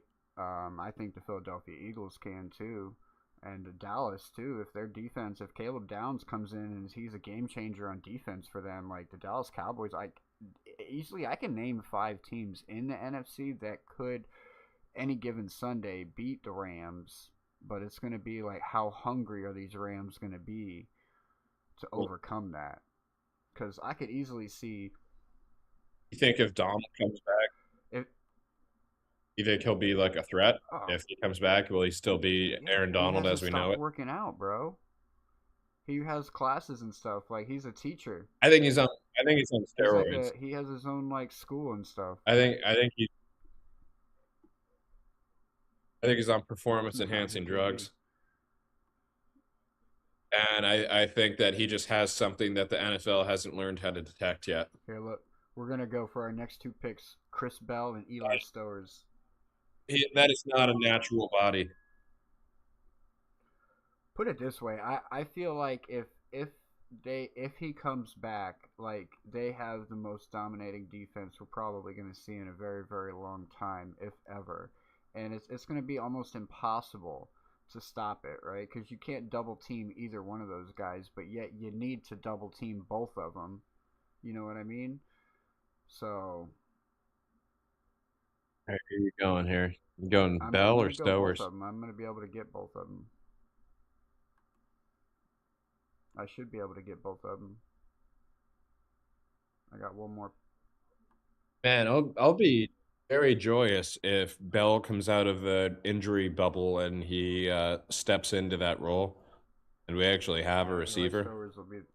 Man, what the position that would put us in for next year if he is a guy where we don't have to feel pressured to go get whatever his name is Right. from Ohio State. Opens up a lot of doors for us if we were able to snag a wide receiver one from this draft. I don't think it and if happened. Malik Willison's working out too, you know what I mean? That puts us in even better of a position. It's like, Right, now we can right. go get us a generational tight end. finish out that offense, or maybe get somebody on defense, safety or corner. That'd be a generational talent for your boy Jeff Halfley. Man, if that does work out, that's the thing that I think, like, I've been kind of low on Malik Willis this offseason. Like, I just don't think it'll work out. But if it does, man, we got a heck of a deal. And that's why I think, like, our Sully isn't getting enough credit when we think about it. It's like, yeah, we can look at it from the outside looking in. It definitely looks like the buddy type of move. But at the same time, like, he also leveraged that buddy type of move in order to put the Miami Dolphins in a win-win situation. You know what I mean? Like, if you want to look at it like that, you know, it's like, okay, yeah, it is the buddy move, but it kind of put us in a good situation, a good spot. Like, if we didn't get Malik Willis, who would be we'd be rolling with Quinn Ewers? Like, okay, I'd be okay with that. I'm sure a lot of us would be okay with that, but I don't think we'd be as. I don't think there'd be any question of how this team could turn out in 2026. You know what I mean? I think it would be a clear 4-win team. Right, the ceiling is there. But with Malik Willis, it kind of adds mystery out there. Like, oh, it might not be a 4-win team. You know, if he comes out and actually turns out to be a guy using his legs, then we could be looking at. No, it's the right. It was the right move. I mean, if you're gonna have to wait a year to get to the draft anyway, you might as well, because there weren't any QBs that were worth drafting past Mendoza this year. You have to wait a year anyway. Might as well get someone that you can try out for a year, and then see if you don't even need to draft one. So it's the right sequence. Like I've been saying a lot, I just hope we don't get stuck. I hope we don't get stuck where it's like he had a kind of good year, but then he maybe got an injury or something, and we're not sure yet, and then we miss out on the draft. That's 100% the worst fear, and the worst thing that can happen to us is him only playing 6 games and then having a season-ending injury, but not one bad enough to where it puts him out for multiple seasons. Right. Alrighty. Because I think if that were to happen, this team would still side with Malik. I think they would be like, we feel like we got our guy. We want to give it a year. I think, that is the downside of bringing their guy in. I think they'd be more likely to give him the benefit of the doubt in a scenario like that. All right, What is the color represents position? Yeah. Blue tight ends, green running backs, yellow wide receivers, red quarterbacks. So there you have it, ladies and gentlemen. I hope y'all were taking some notes. Not a bad draft for getting the 7th position. Being able to double down on power hungry receiving running backs. That's definitely key in fantasy football, especially if you're playing in a PPR league. Both of these guys get very high utilization. I think those are steals for that position, draft position, 100%. Christian McCaffrey usually doesn't fall to 7, but the fact that he fell to 7, we were able to grab him. That was good. Devon Achane right behind it, back-to-back stud running backs. And then 3 receivers. Pretty good, not bad. Devontae Smith should be clear number 1 with A.J. Brown out the door. Same thing with Luther Burden. He's found a good connection with Caleb Williams last year. That's why they felt comfortable getting rid of DJ Moore over there. Mike Evans moving over to San Francisco from Tampa Bay, so now he's a clear number 1. He doesn't really have to share any targets over there in San Francisco unless it's with George Kittle. So that was good. So, yeah, not bad drafts at all. Got Jaden Daniels and Caleb Williams back-to-back running backs. Both these running backs. Caleb Williams should have another good year this year. He trended up last year, the potential with the legs. And then if Jaden Daniels if he can bounce back and have a year like he had his rookie year, both of those guys have very high potential for the year. Rico Dowdle, not a bad pick where he's going. He went over to Pittsburgh and he's going to be sharing that backfield over there with Jalen Warren. Rico Dowdle is a very good RPO option for a very veteran quarterback in Aaron Rodgers. I think that's a solid pick right there where he's placed at. And then Sam Laporta, couldn't go wrong there. He'll get his utilization. If not, we got Jake Ferguson also over there in Dallas, which is a pretty potent offense. It's where we were focusing on, pretty potent offense. Rachaad White, I just grabbed him. We'll see how he does. He did okay in Tampa Bay, but he's going to be over there and with the Washington Commanders sharing a backfield with Corey Krosky-Merritt and Chris Rodriguez. So we'll see how much utilization he actually gets.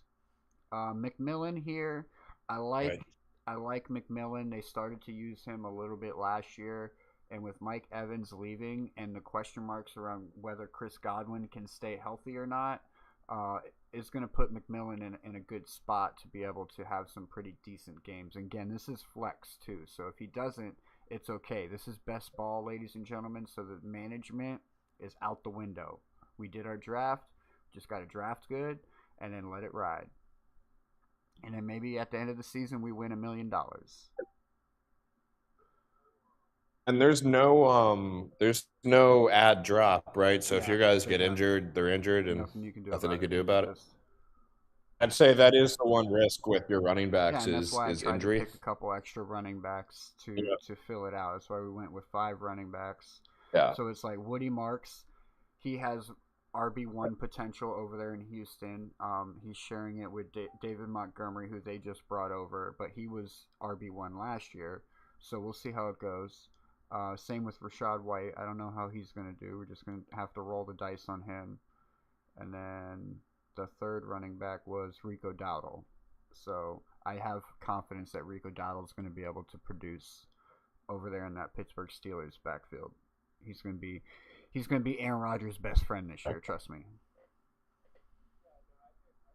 Yeah, no, I think that the job's winnable too. It's not like he's like a clear number 2 or anything. He's going to be getting his carries. All in all, I think this was a great draft. Like I said, ladies and gentlemen, if y'all want to get into best ball, if y'all do not have a DraftKings account, make sure you're plugged into our Discord, and I can drop a link in the Discord that can help you get free entries into the $25 best ball league where you can win $3 million, I think it is. This is a $3 contest here. You can win $1 million on that one. And then I can show you how to, it's a total $20 million total prize, but I think the number 1 spot gets $3 million bucks. And then I can show you how to make your money stretch to where you're not investing any money beyond what you originally put in. I can teach you how to enter a lot of these contests for free. Like I said, I put $10 in 4 years ago and haven't entered another dime, and I don't really I just use tickets and promos and all kinds of stuff. So make sure that y'all have that like and subscribe smashed, because you never know when I'm going to drop these kind of info for you guys. You just got to tune in here and there and everywhere. But Discord, definitely go to the Discord so I can share y'all the link. If you do not have a DraftKings account, that'll get you a free best ball entry with your first $20 deposit, and then from there you just start winning money. Just play around with it. It also has a new feature too, to where you can kind of do over and unders like you would do on the Hard Rock Bet as well. So there's a lot of options in here. You can do weekly fantasy games. You can bet on soccer, golf, anything, daily fantasy sports, and regular betting as well. So you can bet on over, unders, point totals, touchdowns, all the stuff that you would find on Hard Rock Bet, you can also find on your DraftKings. And this is not a paid promotion, ladies and gentlemen, but DraftKings, if you want to, my email is found on my profile page. I'll share it in the description. Hit me up. You can definitely sponsor me if you'd like. You're welcome for this free advertisement. But that's enough of my spieling. But it's pretty fun, Joe. If you haven't checked it out, you definitely should, man. I think you'll enjoy it if you don't like the headaches of an actual fantasy football league.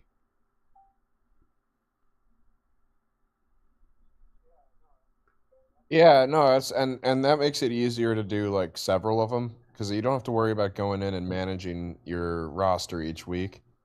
You could just do a bunch of drafts that you've got money on, and then um, kind of just check if you want anything that week.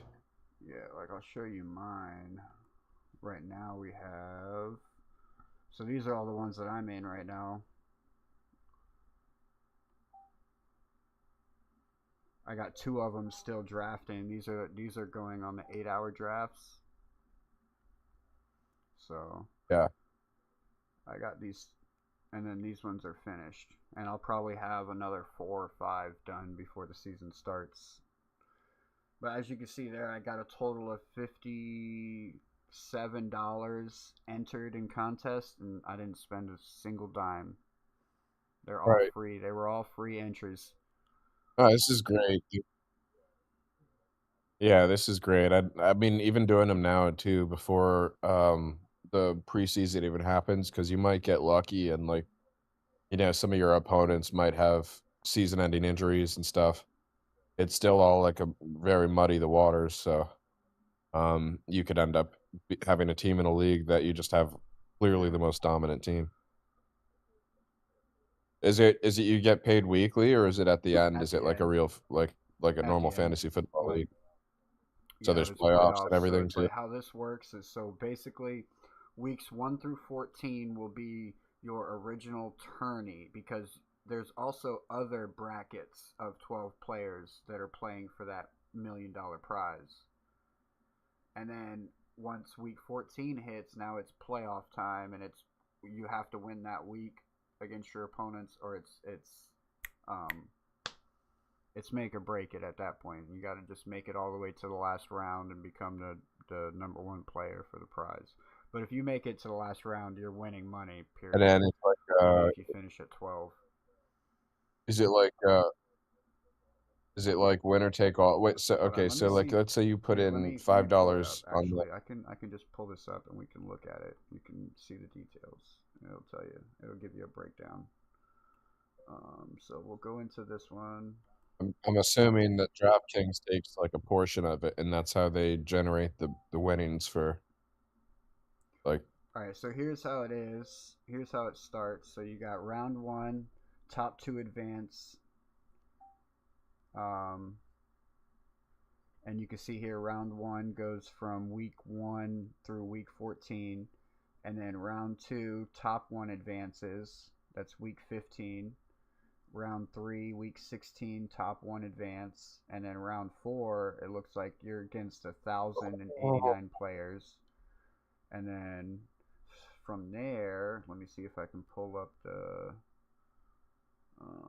info for the payouts. Wait, so is this? All right, here's your prize payouts. So first place gets $3 million. Second place gets $2 million. Third place gets $1 million, and then fourth place will get 500,000. And then 400,000, 300, 250, 200, 150, 9th and 10th, 11th through 15th gets 100,000, and then so on and so forth. So if you make it to the final round, if you can make it to the final round, you make $1,000, $1,250. Oh, okay. So this is all. It's not like you're in individual leagues and there's like a payout for the winner of that league. It's all Yeah, you got about to like make the it to the main end, all the way to round prize. 4. Like you're aiming to make it all the way to Okay. round 4. So, and how does it go by scoring, or does Oh, it it's go gonna go by by head to head? scoring. It's all done by scoring. So it's like you want to score Okay. as many points as possible. The size of the league and the draft and everything is basically just to make sure people's picks get Correct. evened out Correct. properly. So you can't stack your team too high. Okay. I get it now. First is owner. How many I just total started entrants? making 3 million. There's a bunch. Hold on, let's go back right here. You got entries right now, 365,000 out of 940,000. Oh. Yeah. Did you do this last year? this game called First is Owner. I made someone playing subscribe my channel. Oh, nice.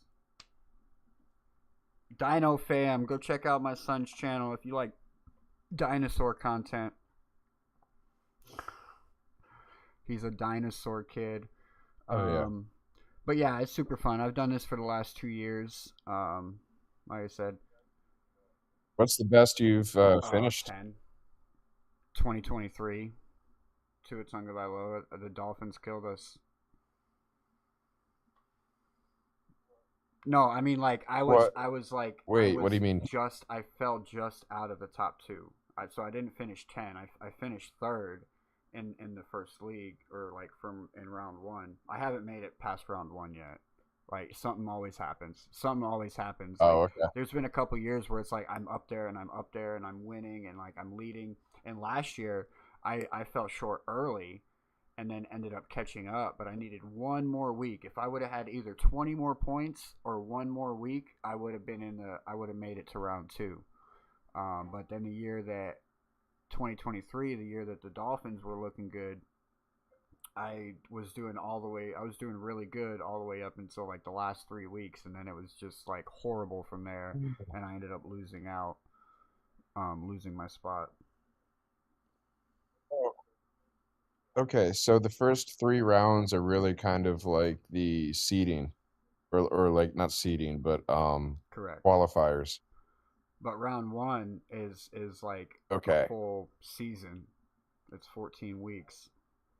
So as the season approaches, where it says 1,089 players, it'll probably say like a few thousand. I don't know.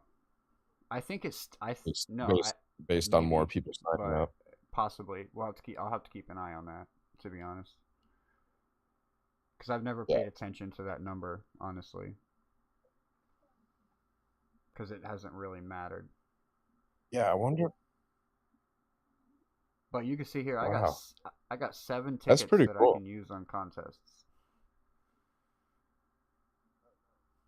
Yeah. Oh, nice. Yeah, I haven't really. I sucked at gambling on football last year, but I haven't decided if I'm You gonna should do it or definitely not this year. You should definitely That check was out really the best bad. ball. It's definitely fun and easy, and takes, like I said, it takes the headache out of it. And if you do an 8-hour one, like it takes the stress out too. Because when it does become your turn, you can like actually do your homework and do your research on the best options that you have, and like really make a solid decision. You know what I mean? Instead of like being pressured to take Rashad White because like Yeah, you just don't have time to look for anybody else. You know what I mean? right. I would like to do the best ball leagues, like where it's the whole league is like that and it's tournament style, like head-to-head matchups and stuff. But where I don't have to sit there and like do ad drops and monitor it and everything. Wonder if that's if they have that where it's not like part of a massive contest, but it's still that style. Would have to look into it. I haven't looked that much into it. I do know that they have like you can do it for the playoffs and stuff too. Right. Right. But I gotta get rolling. I'm gonna watch the end of this Yeah, I need to get out World of here Cup too. final. Start heading over to my buddy's house. His aunt and uncle got a new pool table and shit, so we're gonna go break it in. Yeah. Oh, nice. Appreciate you rolling through, Joe. Nice. Have a great day, and I'll holler at you again, man. Yeah. Peace out. All right. Peace out. All right, everybody. Appreciate y'all rolling through. We had a good time today doing 20-0 challenge. Make sure y'all go back and check it out. We did the best ball draft.